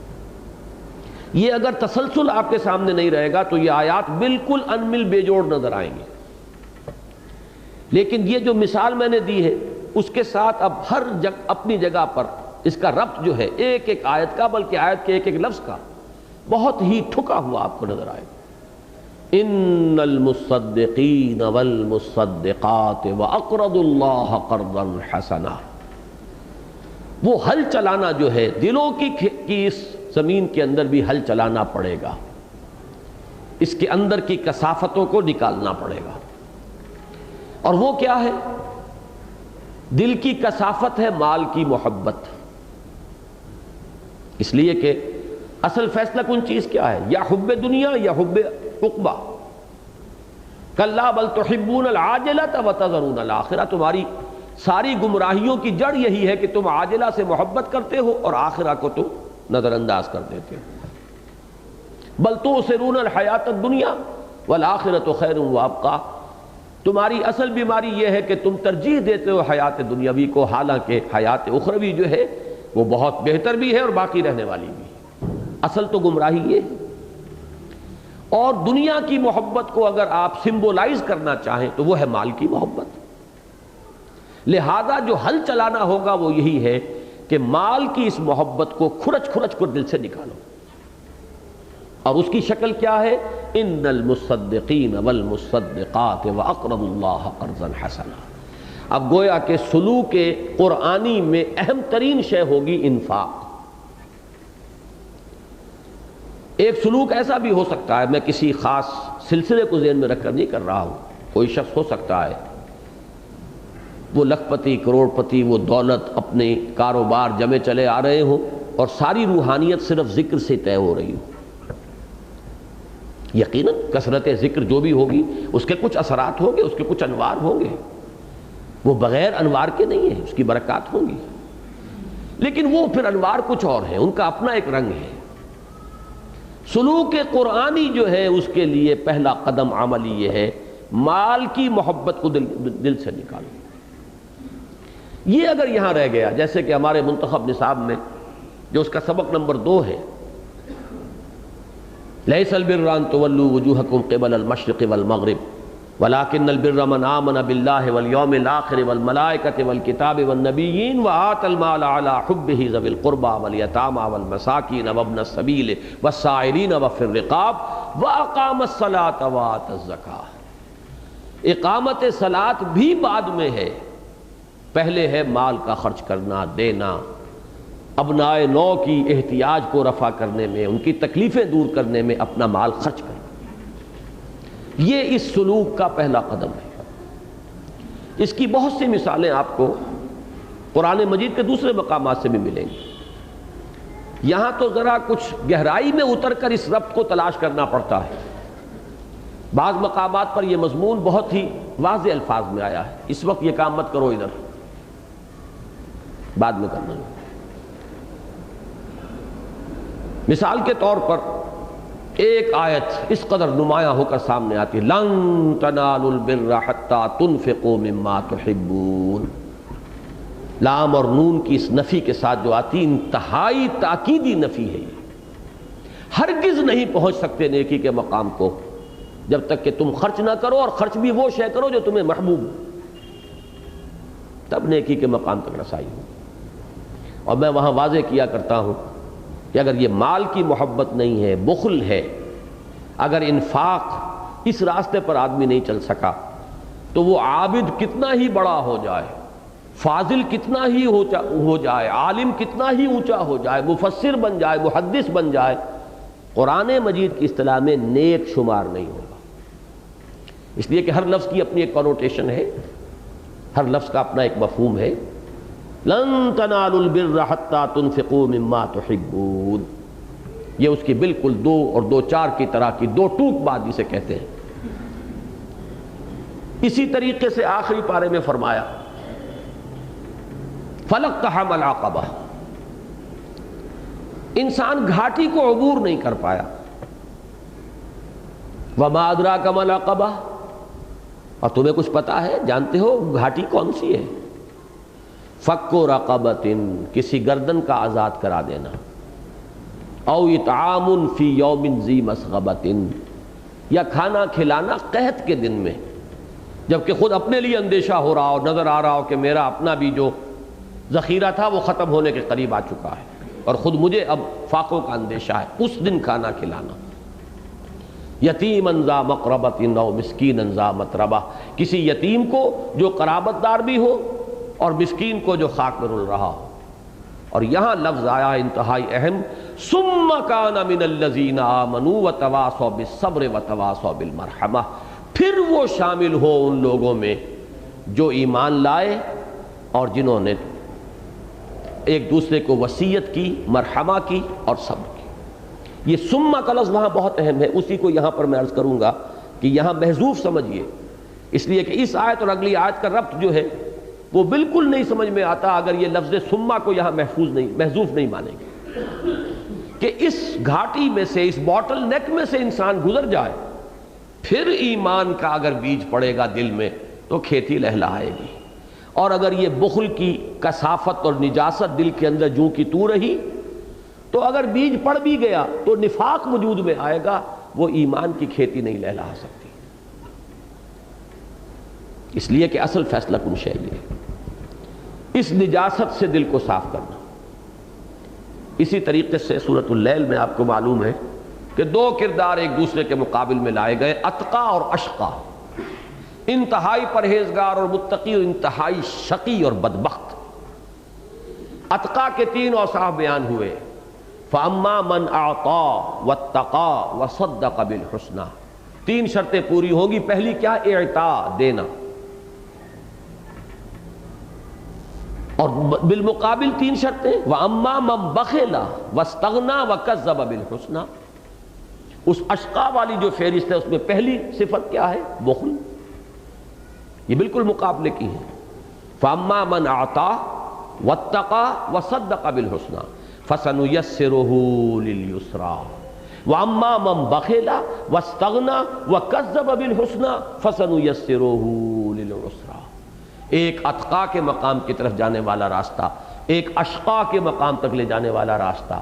ایک کا پہلا قدم اعطاء ہے، سخاوت ہے، جود ہے، انسانی ہمدردی ہے۔ دوسرے کا پہلا قدم بخل ہے، مال کی محبت ہے، شح ہے۔ وَمَنْ يُوقَ شُحَّ نَفْسِهِ فَأُولَٰئِكَ هُمُ الْمُفْلِحُونَ۔ جو اپنے جی کے اس شح اور لالچ سے بچا لیا گیا وہی فلاح پانے والا ہے۔ میں اس کے لیے ایک اور لفظ استعمال کیا کرتا ہوں، بریک۔ گاڑی کو بریک لگی ہوئی ہے، آپ دبا رہے ہیں ایکسلریٹر کو، انجن پھڑپھڑائے گا، گاڑی تو نہیں ہلے گی، انجن بند ہو جائے گا۔ انرجی تھی، اگر وہ بریک کھلا ہوتا تو گاڑی دوڑتی، لیکن بریک لگا ہوا ہے۔ یہ انسان کے اندر باطنی بریک ہے، مال کی محبت جو اس کے اندر، اس کے دل میں ہے۔ ایمان زور لگا رہا ہے لیکن وہ بریک لگا ہوا ہے، وہ صرف یہ کہ ناکنگ کر کے اور انجن پھڑپھڑا کر وہاں پہ رک جائے گا، نتیجہ خیز نہیں ہوگا معاملہ ایمان کا۔ ایمان کے بیج ضائع ہو جائیں گے، کھیتی نہیں لہلہائے گی اگر دل میں مال کی محبت اور دنیا کی محبت کے جراثیم موجود ہیں اور وہ نجاست اور کثافت صاف نہیں ہے۔ یہ ربط اور تعلق ہے۔ ان المصدقین والمصدقات واقرضوا اللہ قرضا حسنا، یقیناً صدقہ دینے والے مرد اور صدقہ دینے والی عورتیں اور جو قرض دیں اللہ کو قرض حسنا، یضاعف لہم، یہ مضمون پہلے بھی آ چکا ہے، من ذا الذی یقرض اللہ قرضا حسنا فیضاعفہ لہ ولہ اجر کریم۔ اللہ کا یہ قرض حسنہ عجیب ہے۔ دنیا کا قرض حسنہ وہ ہے کہ جس میں اضافہ اگر آپ نے کچھ لے لیا تو وہ سود ہو گیا، قرض حسنہ نہیں رہا، وہ ربا ہو گیا۔ اللہ کا یہ قرض حسنہ یہ بڑھوتری ہوتی رہے گی، اضافہ ہوتا رہے گا، دگنا چوگنا ہوتا رہے گا، 700 گنا ہوگا، بلکہ یہ کچھ بھی نہیں۔ ایک دانے کے جیسے کہ سورہ بقرہ میں مثال دی گئی ہے کہ 7 اس سے سٹے کہیں گے کیا اسے جی بالے، اور ان میں سے ہر ایک میں 100 دانے، فی کل سنبلۃ مئۃ حبۃ، 700 ہوگی، تو بڑھتا رہے گا، ضعفا مضاعفہ۔ اور مزید یہ جو کچھ دیا تھا وہ بڑھی چڑھی حالت میں ملے گا واپس، مزید اجر کریم، وَلَهُ أَجْرٌ کریم، مزید اللہ کی طرف سے۔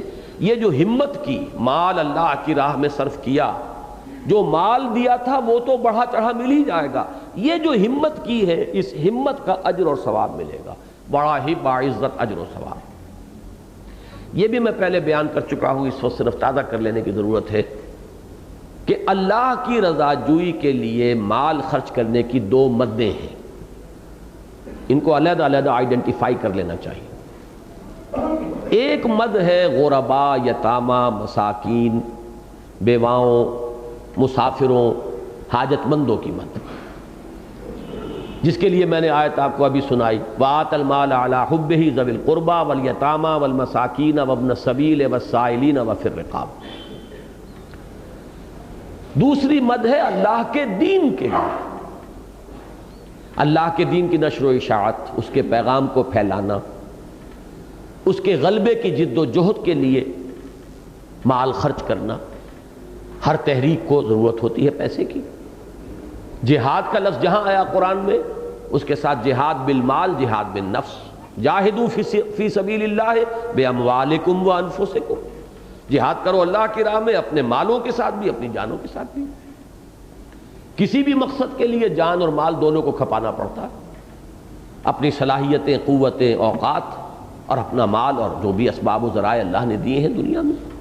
ایک بہت بڑا ایسٹ جو ہے انسان کا اس کی اولاد بھی ہے، اس کو بھی لگائے اور وقف کرے اسی مقصد کے لیے اگر مخلص ہے اپنے مقصد میں. ورنہ بہت سے لوگوں کے ہاں آپ کو یہ بات نظر آئے گی کہ بڑا یہ اندر ان کے ایک عجیب چور دروازہ خود لگے ہوئے ہیں دین کے کام میں، لیکن اولاد کو بالکل دوسرے راستے پر ڈال دیا ہے کہ ہم نے تو بہرحال اپنی زندگی جیسے بھی ہے ضائع کر لی. اصل میں دل میں ان کے یہ ہوتا ہے اور اب ہم اور کچھ کام کر نہیں سکتے، ہم تو اسی کام کے قابل رہ گئے. لیکن تم بہرحال کوئی اور راستہ دیکھو. اور یہ میں عرض کیا کرتا ہوں، کسی پر اس وقت طنز نہیں ہے، اصول کی حیثیت سے عرض کر رہا ہوں. کسی شخص کی اصل باطنی شخصیت کو دیکھنا ہو، اس کی باطن کے اوپر نظر ڈالنی ہو تو یہ دیکھو کہ وہ اپنی اولاد کو کیا بنانا چاہ رہا ہے. یہ نہیں کہ وہ کیا کر رہا ہے. وہ کیا کر رہا ہے اس کے بہت سے اسباب ہو سکتے ہیں، لیکن اس کی اپنی امنگ جو ہے اندر کی، اس کا اپنا جذبہ جو ہے، اس کا اپنا ویلیو سٹرکچر، کس چیز کی کیا قدر و قیمت اس کے اندر ہے، اس کا ظہور ہوتا ہے اس کی کوشش میں کہ وہ اولاد کو کیا بنانا چاہ رہا ہے. بنا سکے نہ بنا سکے یہ بات دوسری ہے، لیکن اس کی اپنی کوشش کس رخ کی ہے، وہ ہے اس کا اصل باطن، وہ ہے اس کا اصل ویلیو سٹرکچر جسے آپ کہتے ہیں، اس کی اصل اقدار باطنی. بہرحال اس وقت تو ذکر آ گیا مال اولاد، انما اموالکم واولادکم فتنہ، اسی معنی میں تو کہا یہی دو تو ہیں جن پر تمہیں آزمایا جا رہا ہے، یہی تو کسوٹیاں ہیں جن پر تمہیں رگڑ کر تمہارے اندر کتنا کچھ کھرا ایمان ہے اور کتنا کچھ کھوٹ ہے اس کا امتحان لیا جا رہا ہے. تو یہ اللہ کے دین کے لیے خرچ کرنا، کھپانا، یہ ایک مد، اور غریبوں، مسکینوں، بیواؤں، یتیموں، محتاجوں، مسافروں، سائلوں کے لیے یہ دوسری مد. اور ان دو کے لیے جو اصطلاحات ہیں اس کو ذہن میں رکھیے. پہلی کے لیے عام طور پر آئے گا لفظ صدقہ، اور زکوٰۃ بھی در حقیقت اسی مد کی شے ہے. اگرچہ زکوٰۃ کی بھی 8 مدوں میں سے ایک مد جو ہے وہ فی سبیل اللہ کی ہے، لیکن یہ کہ 7 مدیں جو ہیں اس کی وہ اسی کھاتے کی ہیں، غربا، مساکین، یتامہ، محتاج، ان کے لیے. اور میں نے پچھلی مرتبہ بھی عرض کیا تھا، اس سے پچھلی مرتبہ، کہ یہی وجہ ہے کہ زکوٰۃ کی بجائے لفظ صدقات آیا ہے سورہ توبہ کی اس آیت میں جس میں کہ وہ مدیں بیان ہوئی. انما الصدقات للفقراء، یہاں سے وہ آیت چلتی ہے تو وہاں لفظ زکوٰۃ کو بھی صدقات کے لفظ سے تعبیر کیا گیا. تو صدقہ اور زکوٰۃ یہ ہے اس پہلی مد کے لیے اصطلاحات. اور انفاق فی سبیل اللہ یا مجرد انفاق اور اللہ کو قرض حسنہ دینا یہ ہے دوسری مد. اگرچہ یہ انٹر کنورٹیبل ہوں گی، ایک دوسرے کی جگہ پر بھی آ جائیں گی. اگر انسان غریبوں اور یتیموں کو بھی دے رہا ہے لیکن دے رہا ہے خالصتاً لوجہ اللہ، اللہ کی رضا جوئی کے لیے، تو یہ بھی یقیناً اللہ کے ذمہ قرضہ ہے جو اللہ اسے چکائے گا. لیکن یہ کہ اصل میں ان دونوں کے اپنی اپنی جو ہیں مدیں علیحدہ علیحدہ، ان کو سمجھ لیجئے. یہی وجہ ہے کہ یہاں پر اس آیت میں ان دونوں کو جمع کر دیا گیا. ان المصدقین والمصدقات واقرضوا اللہ قرضا حسنا. جہاں تک وہ دل کی نجاست کو دھونے کا تعلق ہے، دونوں کی تاثیر جو ہے وہ اپنی جگہ مسلم ہے. لہذا جو سلوک قرآنی کا معاملہ آیا تو اس میں ان دونوں کو جمع کر دیا گیا. یقیناً صدقہ دینے والے مرد اور صدقہ دینے والی عورتیں، اور جو اللہ کو قرض حسنہ دیں، یضاعف لہم ولہم اجر کریم، ان کے لیے دوہرا کیا جائے گا، بڑھایا جائے گا اور ان کو اجر کریم سے نوازا جائے گا. اب اگلی آخری آیت آ رہی ہے. یہاں ہے جو میں نے عرض کیا تھا کہ اگر سما والی مثال جو میں نے دی ہے آپ کو، فلقتحم العقبہ وما ادراک ما العقبہ فک رقبہ او اطعام فی یوم ذی مسغبہ یتیما ذا مقربہ او مسکینا ذا متربہ ثم کان من الذین آمنوا وتواصوا بالصبر وتواصوا بالمرحمہ. وہی ثم یہاں بھی مقدر مانیے. جب یہ نہیں ہوگا تو بڑے اشکالات پیدا ہو جائیں گے جو بہت سی تفسیروں میں آپ کو نظر آئیں گے. والذین آمنوا باللہ ورسولہ ورسلہ، اور وہ لوگ جو ایمان لائے اللہ پر اور اس کے رسولوں پر، اولئک ھم الصدیقون والشہداء عند ربہم، تو وہ ہیں صدیق اور شہداء اپنے رب کے پاس. اب یہاں ایک اشکال پیدا ہو جاتا ہے اگر تعلق نہ رکھیں، کیا تمام اہل ایمان صدیق ہیں؟ والذین آمنوا باللہ ورسولہ ورسلہ اولئک ھم الصدیقون والشہداء. ظاہر بات ہے کہ یہ تو بالبداہت بات جو ہے صحیح معلوم نہیں ہوتی. یہ تو مراتب ہے، صدیقیت بہت اونچا مرتبہ ہے، شہادت کا بہت اعلیٰ رتبہ ہے. یہ اس قرآن مجید کی اصطلاحات ہیں، ان کو یہاں لغوی مفہوم کے اوپر ہم قیاس نہیں کر سکتے. سورہ انعام میں فرمایا، سورہ نساء میں فرمایا وَمَن يُطِعِ اللَّهَ وَالرَّسُولَ فَأُولَٰئِكَ مَعَ الَّذِينَ أَنْعَمَ اللَّهُ عَلَيْهِم مِّنَ النَّبِيِّينَ وَالصِّدِّيقِينَ وَالشُّهَدَاءِ وَالصَّالِحِينَ وَحَسُنَ أُولَٰئِكَ رَفِيقًا. جو لوگ اللہ اور اس کے رسول کی اطاعت پر کاربند ہو جائیں گے انہیں معیت حاصل ہوگی. کن کی؟ جن پر اللہ کا انعام ہوا. اور وہ کون ہے؟ انبیاء ہیں، صدیقین ہیں، شہداء ہیں اور صالحین ہیں. یہ 4 درجے قائم کر لیجئے. بلند ترین درجہ نبوت، وہ دروازہ ہی بند ہو گیا، آؤٹ آف باؤنڈز. پہلے بھی کسبی نہیں تھا، اپنی محنت سے حاصل نہیں کیا جا سکتا تھا، خالص وہبی تھا، اور اب تو اس کا دروازہ ہی بند. سب سے نیچے صالحین، عام اہل ایمان، صالحین مومنین صادقین. درمیان میں 2 رتبے ہیں. نبوت کے ساتھ بالکل ملحق رتبہ ہے صدیقیت کا. یہی وجہ ہے کہ افضل البشر بعد الانبیاء بالتحقیق ابو بکر الصدیق رضی اللہ عنہ. حضرت یوسف علیہ السلام کے لیے بھی لفظ صدیق آیا، یوسف ایھا الصدیق. اور یہی بات نوٹ کیجئے کہ خواتین کے لیے سب سے اونچا رتبہ ہی ہمیشہ سے صدیقہ رہا ہے. نبوت خواتین کے لیے ہے ہی نہیں. امہ صدیقہ، حضرت عیسیٰ کی والدہ حضرت مریم سلام علیہا صدیقہ تھی، اس لیے کہ اس سے اوپر کا ان کے لیے رتبہ ہی نہیں. نبوت اور رسالت پر وہ سرفراز نہیں کی گئی. صدیقیت بلند ترین مقام ہے. اور ہماری اس امت میں، امت محمد صلی اللہ علیہ وسلم کی صدیقۃ الکبریٰ حضرت خدیجہ ہے رضی اللہ تعالی عنہ. ان کے نام کا ہی جز بن گیا ہے کبریٰ. الصدیقۃ الکبریٰ ہے اصل میں. یہ سب جیسے الصدیق الاکبر ہے حضرت ابو بکر صدیق رضی اللہ تعالی عنہ، ایسے ہی الصدیقۃ الکبریٰ ہے حضرت خدیجہ. ویسے یہ کہ حضرت عائشہ صدیقہ یہ ٹھیک ہے، لیکن یہ کہ اس میں اونچا بلند ترین مقام جو ہے خواتین میں وہ حضرت خدیجہ کا، اس میں کوئی شک نہیں.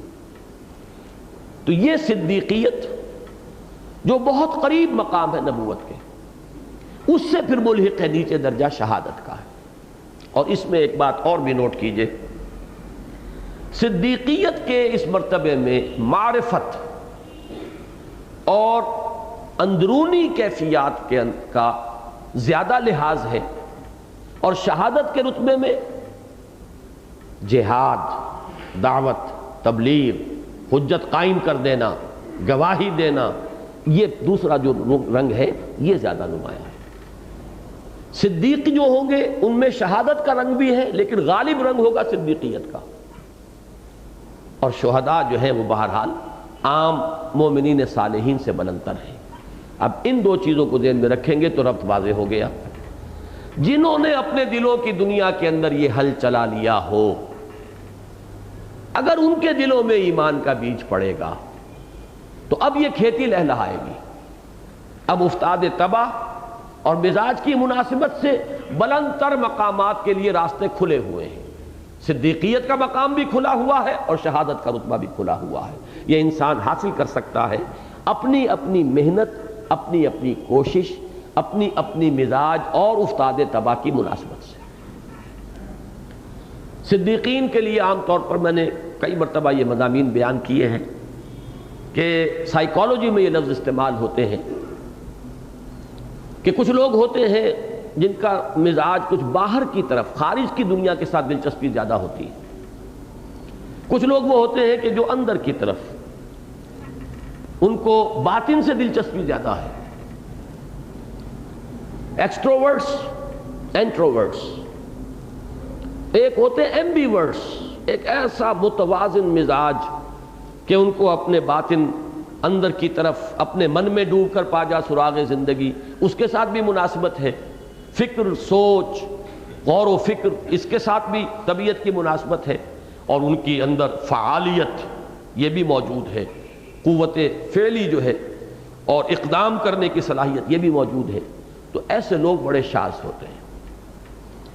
اس کے لیے تو کامل ترین مثال اور میرے نزدیک جو سب سے زیادہ بیلنسڈ مقام ہے وہ صرف محمد الرسول اللہ کا صلی اللہ علیہ وسلم۔ خود انبیاء میں بھی آپ مزاج میں دیکھیں گے، کسی کے مزاج میں صدیقیت کا رنگ زیادہ ہے، کسی کے مزاج میں شہادت کا عنصر زیادہ ہے۔ یہی وجہ ہے کہ بعض کو کہا صدیق النبی اور بعض کو کہا رسول النبی۔ رسالت کا جو تعلق ہے وہ زیادہ شہادت کے ساتھ ہے۔ فَكَيْفَ إِذَا جِئْنَا مِن كُلِّ أُمَّةٍ بِشَهِيدٍ وَجِئْنَا بِكَ عَلَىٰ هَؤُلَاءِ شَهِيدًا۔ رسول جو ہیں وہ تو اللہ کے ہاں کھڑے ہو کر گواہی دیں گے۔ کیا ہوگا اس دن اے نبی صلی اللہ علیہ وسلم، جبکہ ہم ہر امت میں سے ایک گواہ بنائیں گے، گواہ کھڑا کریں گے اور آپ کو گواہ بنا کر لائیں گے ان پر۔ ہر نبی کو گواہی دینی ہے۔ وَكَذَلِكَ جَعَلْنَاكُمْ أُمَّةً وَسَطًا لِتَكُونُوا شُهَدَاءَ عَلَى النَّاسِ وَيَكُونَ الرَّسُولُ عَلَيْكُمْ شَهِيدًا۔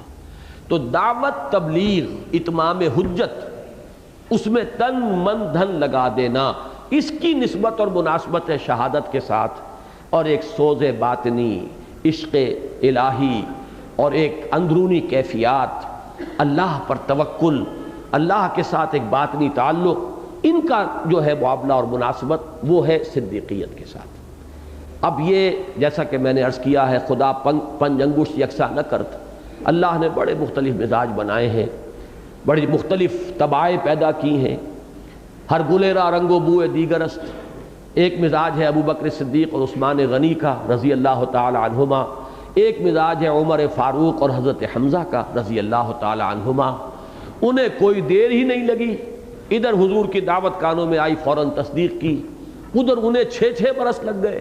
حالانکہ حضرت عمر کے بارے میں تو آپ سوچ سکتے ہیں کہ قبیلہ بھی، خاندان بھی دوسرا تھا، حضور بنی ہاشم میں سے تھے، وہ بنو عدی میں سے تھے، پھر یہ کہ بہرحال اور بھی بہت سے موانع ہو سکتے ہیں۔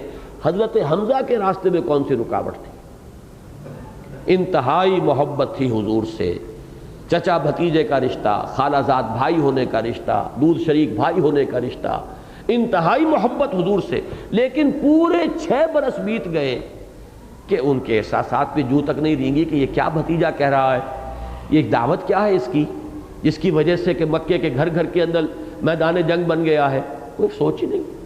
وہی اپنے سیر و شکار سے دلچسپی ہے، تیر کمان ڈالا ہے کندھے پر، نکل گئے ہیں کئی دن۔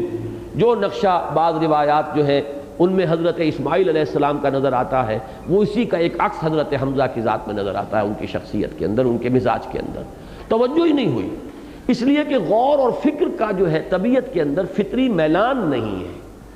ابو بکر صدیق اور جو بہت سے صدیقین تھے جو فوراً ایمان لے آئے ہیں، وَإِذَا سَمِعُوا مَا أُنزِلَ إِلَى الرَّسُولِ، ان کا حال یہ ہوا کہ ربنا اننا سمعنا منادیا ینادی للایمان ان آمنوا بربکم فآمنا۔ جیسے کہ ایک مثال سادہ سی ہے کہ وضو کر کے کوئی شخص بیٹھا ہوا ہو تو جیسے ہی اذان کی آواز آتی ہے چل پڑتا ہے آدمی مسجد میں، اس طریقے سے کچھ لوگ گویا کہ منتظر بیٹھے تھے کہ جیسے ہی پکار آئے وہ فوراً آگے چل پڑیں گے۔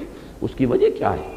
ان کے اپنے اندر سوچ کا، فکر کا مادہ تھا، طبیعت انتہائی صالح تھی، فطرت سلیم تھی، عقل جو ہے وہ اپنے پوری صحت اور سلامتی کے اوپر کام کر رہی تھی، لہذا فوراً بات آئی، جیسے کہ سورہ نور کے اندر تمثیل کے اندر نقشہ کھینچا گیا ہے، یکاد زیتھا یضیء ولو لم تمسسہ نار، وہ اتنا صاف اور شفاف روغن ہے کہ بھڑک اٹھنے کو بیتاب ہے، چاہے ابھی آگ نے اسے چھوا بھی نہ ہو، نغمے بیتاب ہے تاروں سے نکلنے کے لیے۔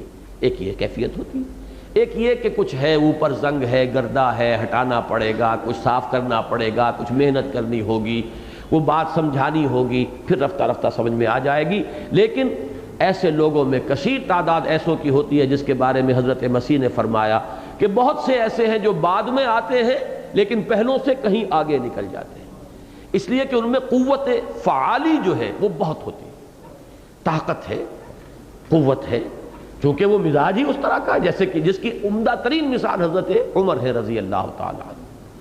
ایمان لانے میں 6 برس لگ گئے ہیں، لائے بھی ہیں تو جذباتی اپیل سے ایمان لائے ہیں، کوئی سوچ سمجھ کر غور و فکر والی بات جو تھی وہ نہیں تھی، بلکہ یہ کہ دیکھا بہن کا معاملہ صنف نازک ہے اور کوہ ہمالیہ کی طرح کھڑی ہوئی ہے کہ عمر چاہے ہلاک کر دو ہم اب اس دین کو ہاتھ سے دینے والے نہیں ہیں۔ ایک دم آدمی سوچ میں پڑ گیا، بات کیا ہے؟ یہ جذباتی اپیل ہے۔ حضرت حمزہ کے بھی ایمان لانے میں اصل شے جذباتی اپیل تھی کہ لونڈی نے کہا ہے کہ آج تو ابو جہل نے آپ کے بھتیجے کے ساتھ بہت ہی برا سلوک کیا ہے، بس وہ محبت جو اندر تھی وہ سوئی ہوئی تھی، جاگ اٹھی، آئے ہیں اور سیدھے جا کے اس سے للکارا ہے اور کمان دے کر ماری ہے، سر پھاڑ دیا ابو جہل کا، اور کہا یہ ہے کہ آئندہ اگر ایسی حرکت کی تو مجھ سے برا نہیں ہوگا، اور ایسے ہی فوراً اچھا ٹھیک ہے میں اس پر ایمان لایا، آؤ میدان میں مقابلہ کرو۔ یہ انداز ہے حضرت حمزہ کا۔ تو یہ صدیقین اور شہداء یہاں پر ایسے سرسری طور پر گزر جانے والی بات نہیں ہے۔ اور یہ آیت یہاں کیوں آئی؟ والذین آمنوا باللہ ورسولہ، یہاں صرف واو سے اس حقیقت کو نمایاں کیا گیا ہے جو سورہ بلد کے اس مقام میں لفظ ثم سے آیا ہے۔ یہ مغالطہ نہ ہو کہ یہ صرف نئے اہل ایمان کا معاملہ ہو سکتا ہے۔ جو تقریریں میں کر رہا ہوں آج کل حقیقت ایمان پر مسجد دارالسلام میں، میں بار بار میں نے یہ بات واضح کی ہے، پہلے سے ایک شخص مسلمان پیدا ہوا ہے، ایک تقلیدی ایمان تو اس میں ہے، ایک تقلیدی اور غیر شعوری مانتا ہے۔ فرض کیجئے ایک شخص بچپن سے نماز بھی پڑھ رہا ہے، آخر یہ نمازیں کہیں اکارت تو نہیں گئی، اس کا کوئی نہ کوئی عکس اس کے باطن میں پڑا ہے، لیکن یہ ابھی غیر شعوری اور تقلیدی ایمان ہے۔ ایک وقت آتا ہے کہ وہ جاگتا ہے اور شعور کے ساتھ ایمان لاتا ہے۔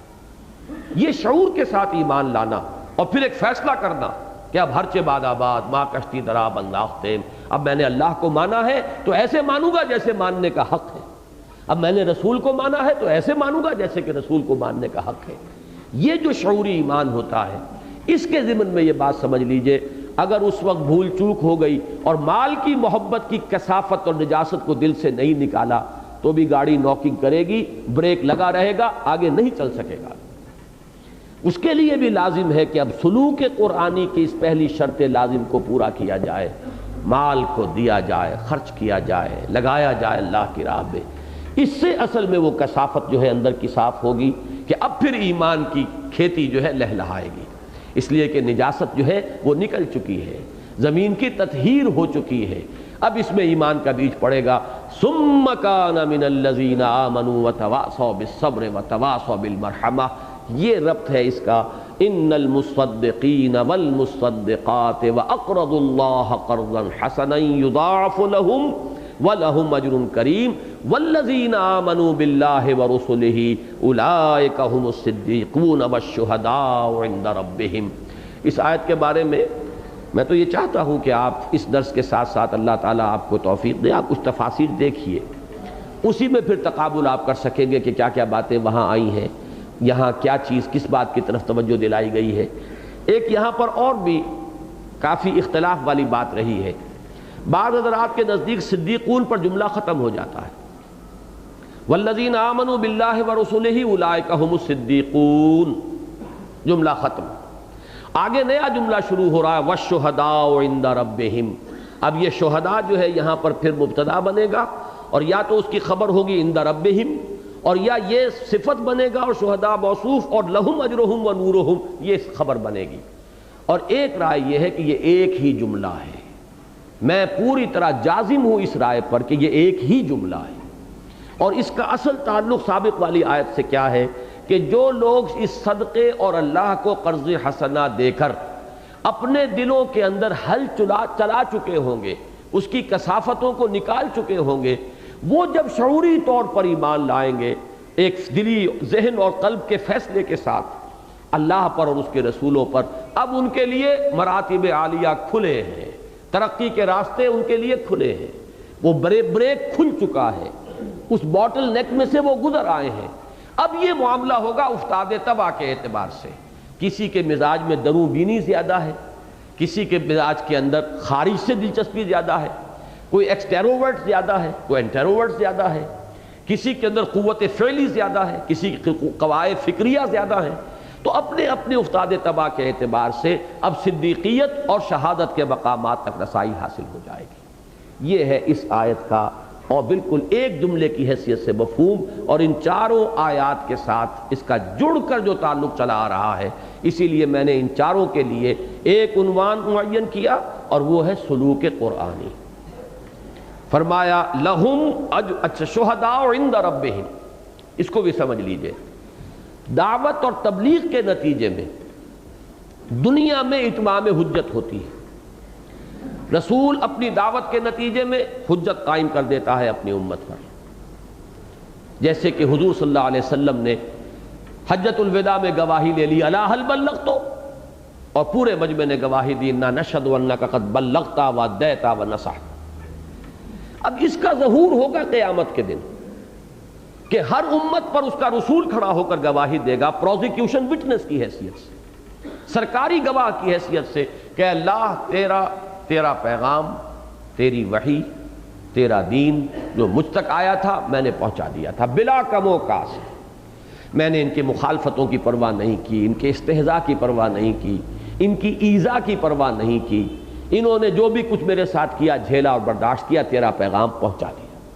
اب یہ ذمہ دار ہے، یہ اکاؤنٹیبل ہے، یہ جواب دہ ہے، یہ رسپانسیبل ہے۔ اس اعتبار سے اس شہادت کو میں کہتا ہوں یہ پروزیکیوشن وٹنس ہے، سرکاری گواہ ہے جو اللہ کی عدالت میں کھڑا ہوگا۔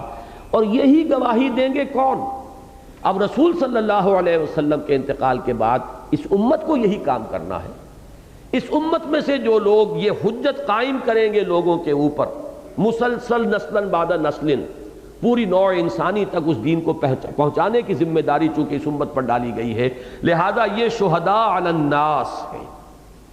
انہیں بھی دنیا میں دعوت و تبلیغ کے ذریعے سے حجت قائم کرنی ہے، اور عدالت اخروی میں انہیں بھی کھڑے ہو کر یہ حجت پیش کرنی ہوگی، اور اگر نہ کر سکے، گواہی نہ دے سکے، تو الٹی ان کے اوپر حجت قائم ہو جائے گی۔ خلق ان کو الٹا مورد الزام ٹھہرائے گی کہ اللہ تیرے دین کے امین تو یہ تھے، تیرے نبی کے ٹھیکیدار یہ بنے ہوئے تھے، سارے نبیوں سے اعلیٰ ہمارا نبی، لہلہا کر اور خوب یہ گاتے رہے اور بہت اس پر زوم کرتے رہے اور فخر کرتے رہے، لیکن اس نبی کی سنت اور تعلیمات پر نہ خود عمل کیا نہ ہم تک پہنچائے، یہ خزانے کے سانپ بن کر بیٹھے رہے۔ یہی لفظ ابھی حال ہی میں آئے تھے، شیخ احمد دیدات انہوں نے کراچی کی تقریر میں استعمال کیا یہ لفظ، اور صحیح استعمال کیا، کہ اس وقت امت سانپ بن کر خزانے پر بیٹھی ہوئی، نہ اس خزانے سے وہ سانپ خود استفادہ کر سکتا ہے اور نہ وہ دوسرے کو قریب پھٹکنے دیتا ہے۔ یہ حال ہمارا ہے، اپنے طرز عمل، اپنے کردار۔ آج دنیا کے سامنے ہم کیا نقشہ پیش کر رہے ہیں؟ میں نے کہا تھا نا پچھلے جمعے میں، آج ہم نے یہ نقشہ پیش کیا ہے، اور کل بھی یہی نقشہ ہوا ہوگا، مجھے نہیں معلوم، میں تو ٹی وی نہیں دیکھتا، کہ ملک اسلام کے نام پر لیا گیا، مملکت خدا داد پاکستان، 50-50 ہزار کی تعداد میں مجمع جو ہے جمعے کے روز ایسے بیٹھا رہتا ہے کہ جنبش تک نہیں کھاتا، کوئی احساس ہی نہیں کہ کون سا وقت آیا اور کون سا گیا، لہو و لعب کے اندر اس طریقے سے غرق۔ تو یہ شہادت ہے جو ہم دے رہے ہیں کہ ہمارے نزدیک کوئی اہمیت نہیں جمعے کی اور جمعے کی نماز کی۔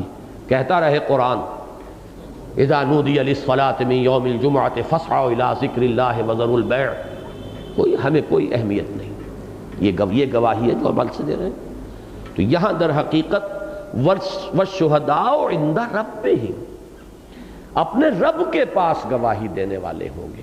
یہ گواہی بالفعل دنیا میں ہے دعوت و تبلیغ کے ذریعے، اور پھر عدالت اخروی میں گواہی دینی ہوگی، گویا کہ اللہ تعالیٰ کی طرف سے سرکاری گواہ کی حیثیت میں کھڑے ہو کر کہ پروردگار، رسول یہ کہیں گے کہ تیرا دین ہمارے پاس آیا، ہم نے پہنچا دیا۔ امتیوں کو یہ کہنا ہوگا کہ تیرے نبی سے جو دین ہمیں ملا، ہم نے اس میں کوئی اضافہ نہیں کیا، کوئی بدعات ایجاد نہیں کی، اس کے کسی حصے کو چھپایا نہیں۔ وَمَنْ أَظْلَمُ مِمَّنْ كَتَمَ شَهَادَةً عِنْدَهُ مِنَ اللَّهِ وَمَا اللَّهُ بِغَافِلٍ عَمَّا تَعْمَلُونَ۔ اور اس شخص سے بڑھ کر ظالم کون ہوگا کہ جس کے پاس اللہ کی طرف سے کوئی گواہی ہو اور وہ اسے چھپا لے۔ تو نہ کتمان کیا ہے، نہ ہم نے کوئی بدعات ایجاد کی، تیرے نبی سے جو دین ہمیں ملا ہم نے جو کا تو آگے پہنچایا ہے۔ یہ گواہی اگر دے سکیں تو سرخرو ہوں گے، اور نہ دے سکے تو خلق کی حجت اس امت کے اوپر قائم ہو جائے گی۔ فرمایا لہم اجرہم و نورہم، اب ان لوگوں کے لیے ان کا اجر بھی ہے، نور بھی ہے۔ اس سورہ مبارکہ کو نوٹ کیجئے، یہ لفظ نور اب یہاں پر دوسری مرتبہ آ گیا ہے، بلکہ تیسری مرتبہ۔ پہلے آیا تھا نور میں نکال کر لانے والی، اندھیروں سے نکال کر لانے والی یہ آیات بینات ہیں۔ هو الذی ينزل علی عبدہ آیات بینات لیخرجکم من الظلمات الی النور۔ وہی ہے اللہ جو اپنے بندے پر صلی اللہ علیہ وسلم یہ روشن آیات نازل فرما رہا ہے تاکہ وہ نکالے تمہیں اندھیروں سے نور کی طرف۔ دوسری مرتبہ ذکر آیا میدان حشر میں اہل ایمان کو نور عطا ہوگا، یسعی نورہم بین ایدیہم و بایمانہم۔ وہ حدیث میں پچھلی مرتبہ بیان کر چکا ہوں کہ یہ اس میں درجات ہوں گے، یہ ایک جیسا ہی نہیں ہوگا سب کا نور۔ حضور نے فرمایا کسی کو اتنا نور ملے گا کہ جس سے مدینے سے اور صنعاء تک روشنی ہو جائے، کسی کی روشنی عدن تک پہنچ رہی ہوگی، کسی کی اس سے کم ہوگی، اور کسی کو اتنا نور ملے گا کہ بس اس کے قدموں کے آگے روشنی ہو جائے۔ اور میں اپنے وہ الفاظ پھر دہرا رہا ہوں، بڑا خوش قسمت ہوگا وہ شخص بھی اس دن جسے اتنی ہی روشنی مل جائے کہ اس کے قدموں کے آگے روشنی ہو جائے، جس سے وہ اس کٹھن منزل سے گزر جائے۔ جیسے ایک ٹارچ کی روشنی سے بھی انسان کوئی نہ کوئی کسی پگڈنڈی سے سلامتی کے ساتھ گزر جاتا ہے۔ بہرحال وہ اس کا نقشہ کھینچا گیا ہے سورہ تحریم میں، جو اس سلسلے کی آخری صورت ہے۔ جن کو یہ نور کم ملا ہوا ہوگا وہ اللہ سے دعائیں بھی کر رہے ہوں گے، یقولون ربنا اتمم لنا نورنا واغفر لنا انک علی کل شیء قدیر، اور وہ یہ کہتے ہوں گے اے رب ہمارے اس نور کو بھی کامل فرما دے، خاص اپنے فضل سے۔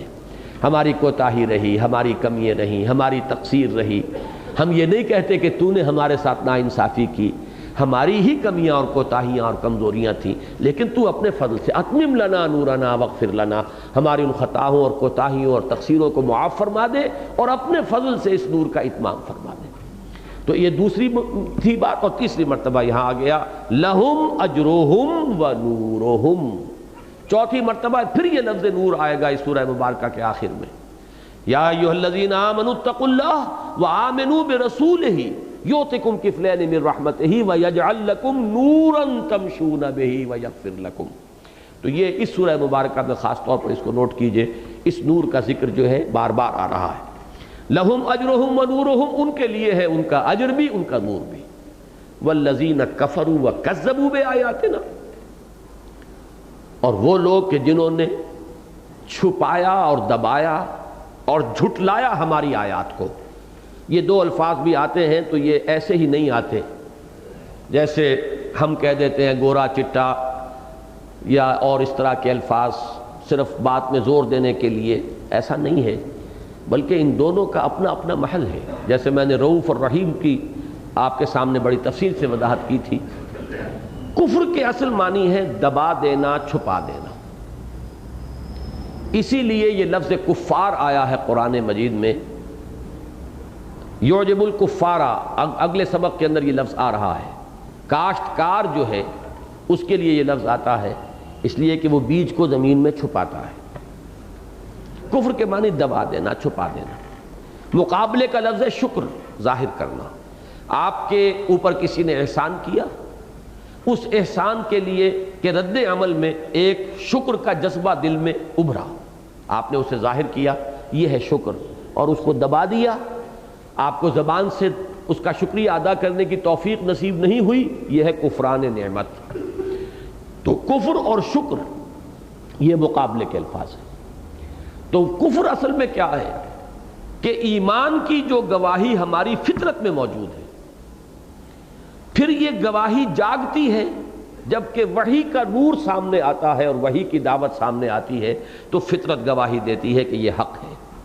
ایک طرف ایک انسان اس گواہی کو دباتا ہے، اپنی فطرت کی اس پکار کو دباتا ہے، یا جیسے مثلا کوئی برا کام کوئی شخص کر رہا ہے، اس کا ضمیر ملامت کر رہا ہے، وہ اپنے ضمیر کو دباتا ہے، کچلتا ہے، اور یہ ضمیر کا کچلنا اور دبانا اس انتہا تک بھی پہنچ جاتا ہے کہ پھر ضمیر کی موت واقع ہو جاتی ہے، جیسا کہ میں عرض کر چکا ہوں، پھر وہ ملامت بھی نہیں کرتا، وہ اندر سے ختم ہو جاتا ہے۔ اسی طریقے سے فطرت کے اندر سے جو گواہی برآمد ہوتی ہے، اللہ کی معرفت، اللہ کی ربوبیت، الستو بربکم قالوا بلا، جو عہد کر کے ہم آئے تھے، جو ہماری روح کے اندر مضمر ہے، اس کی گواہی کو دبانا، اور اگر آیات قرآنیہ سے، وحی کی روشنی سے وہ اجاگر ہو تو ان کو پھر بھی کسی تعصب کی وجہ سے، کسی مصلحت کی وجہ سے اس کو چھپانا یہ کفر ہے۔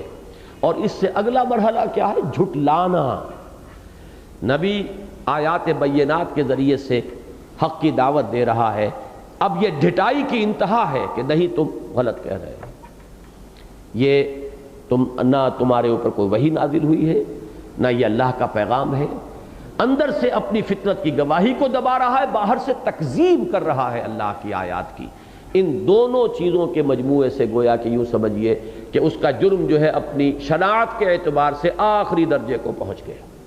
والذین کفروا وکذبوا بآیاتنا، اور وہ جنہوں نے اپنی فطرت کی گواہیوں کو، اندرونی آواز کو، میں ایک لفظ یاد آیا ہے مجھے، اگرچہ اس شخص کا لفظ ہے کہ جس کے بارے میں ہم میں سے اکثر کی رائے اچھی نہیں ہوگی، لیکن لفظ بڑا مناسب ہے، مائی انر وائس۔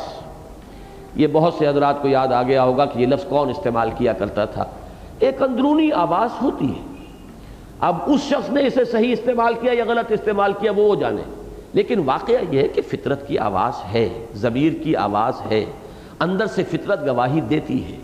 انسان کی روح کے اندر معرفت رب اور محبت خداوندی مضمر ہیں۔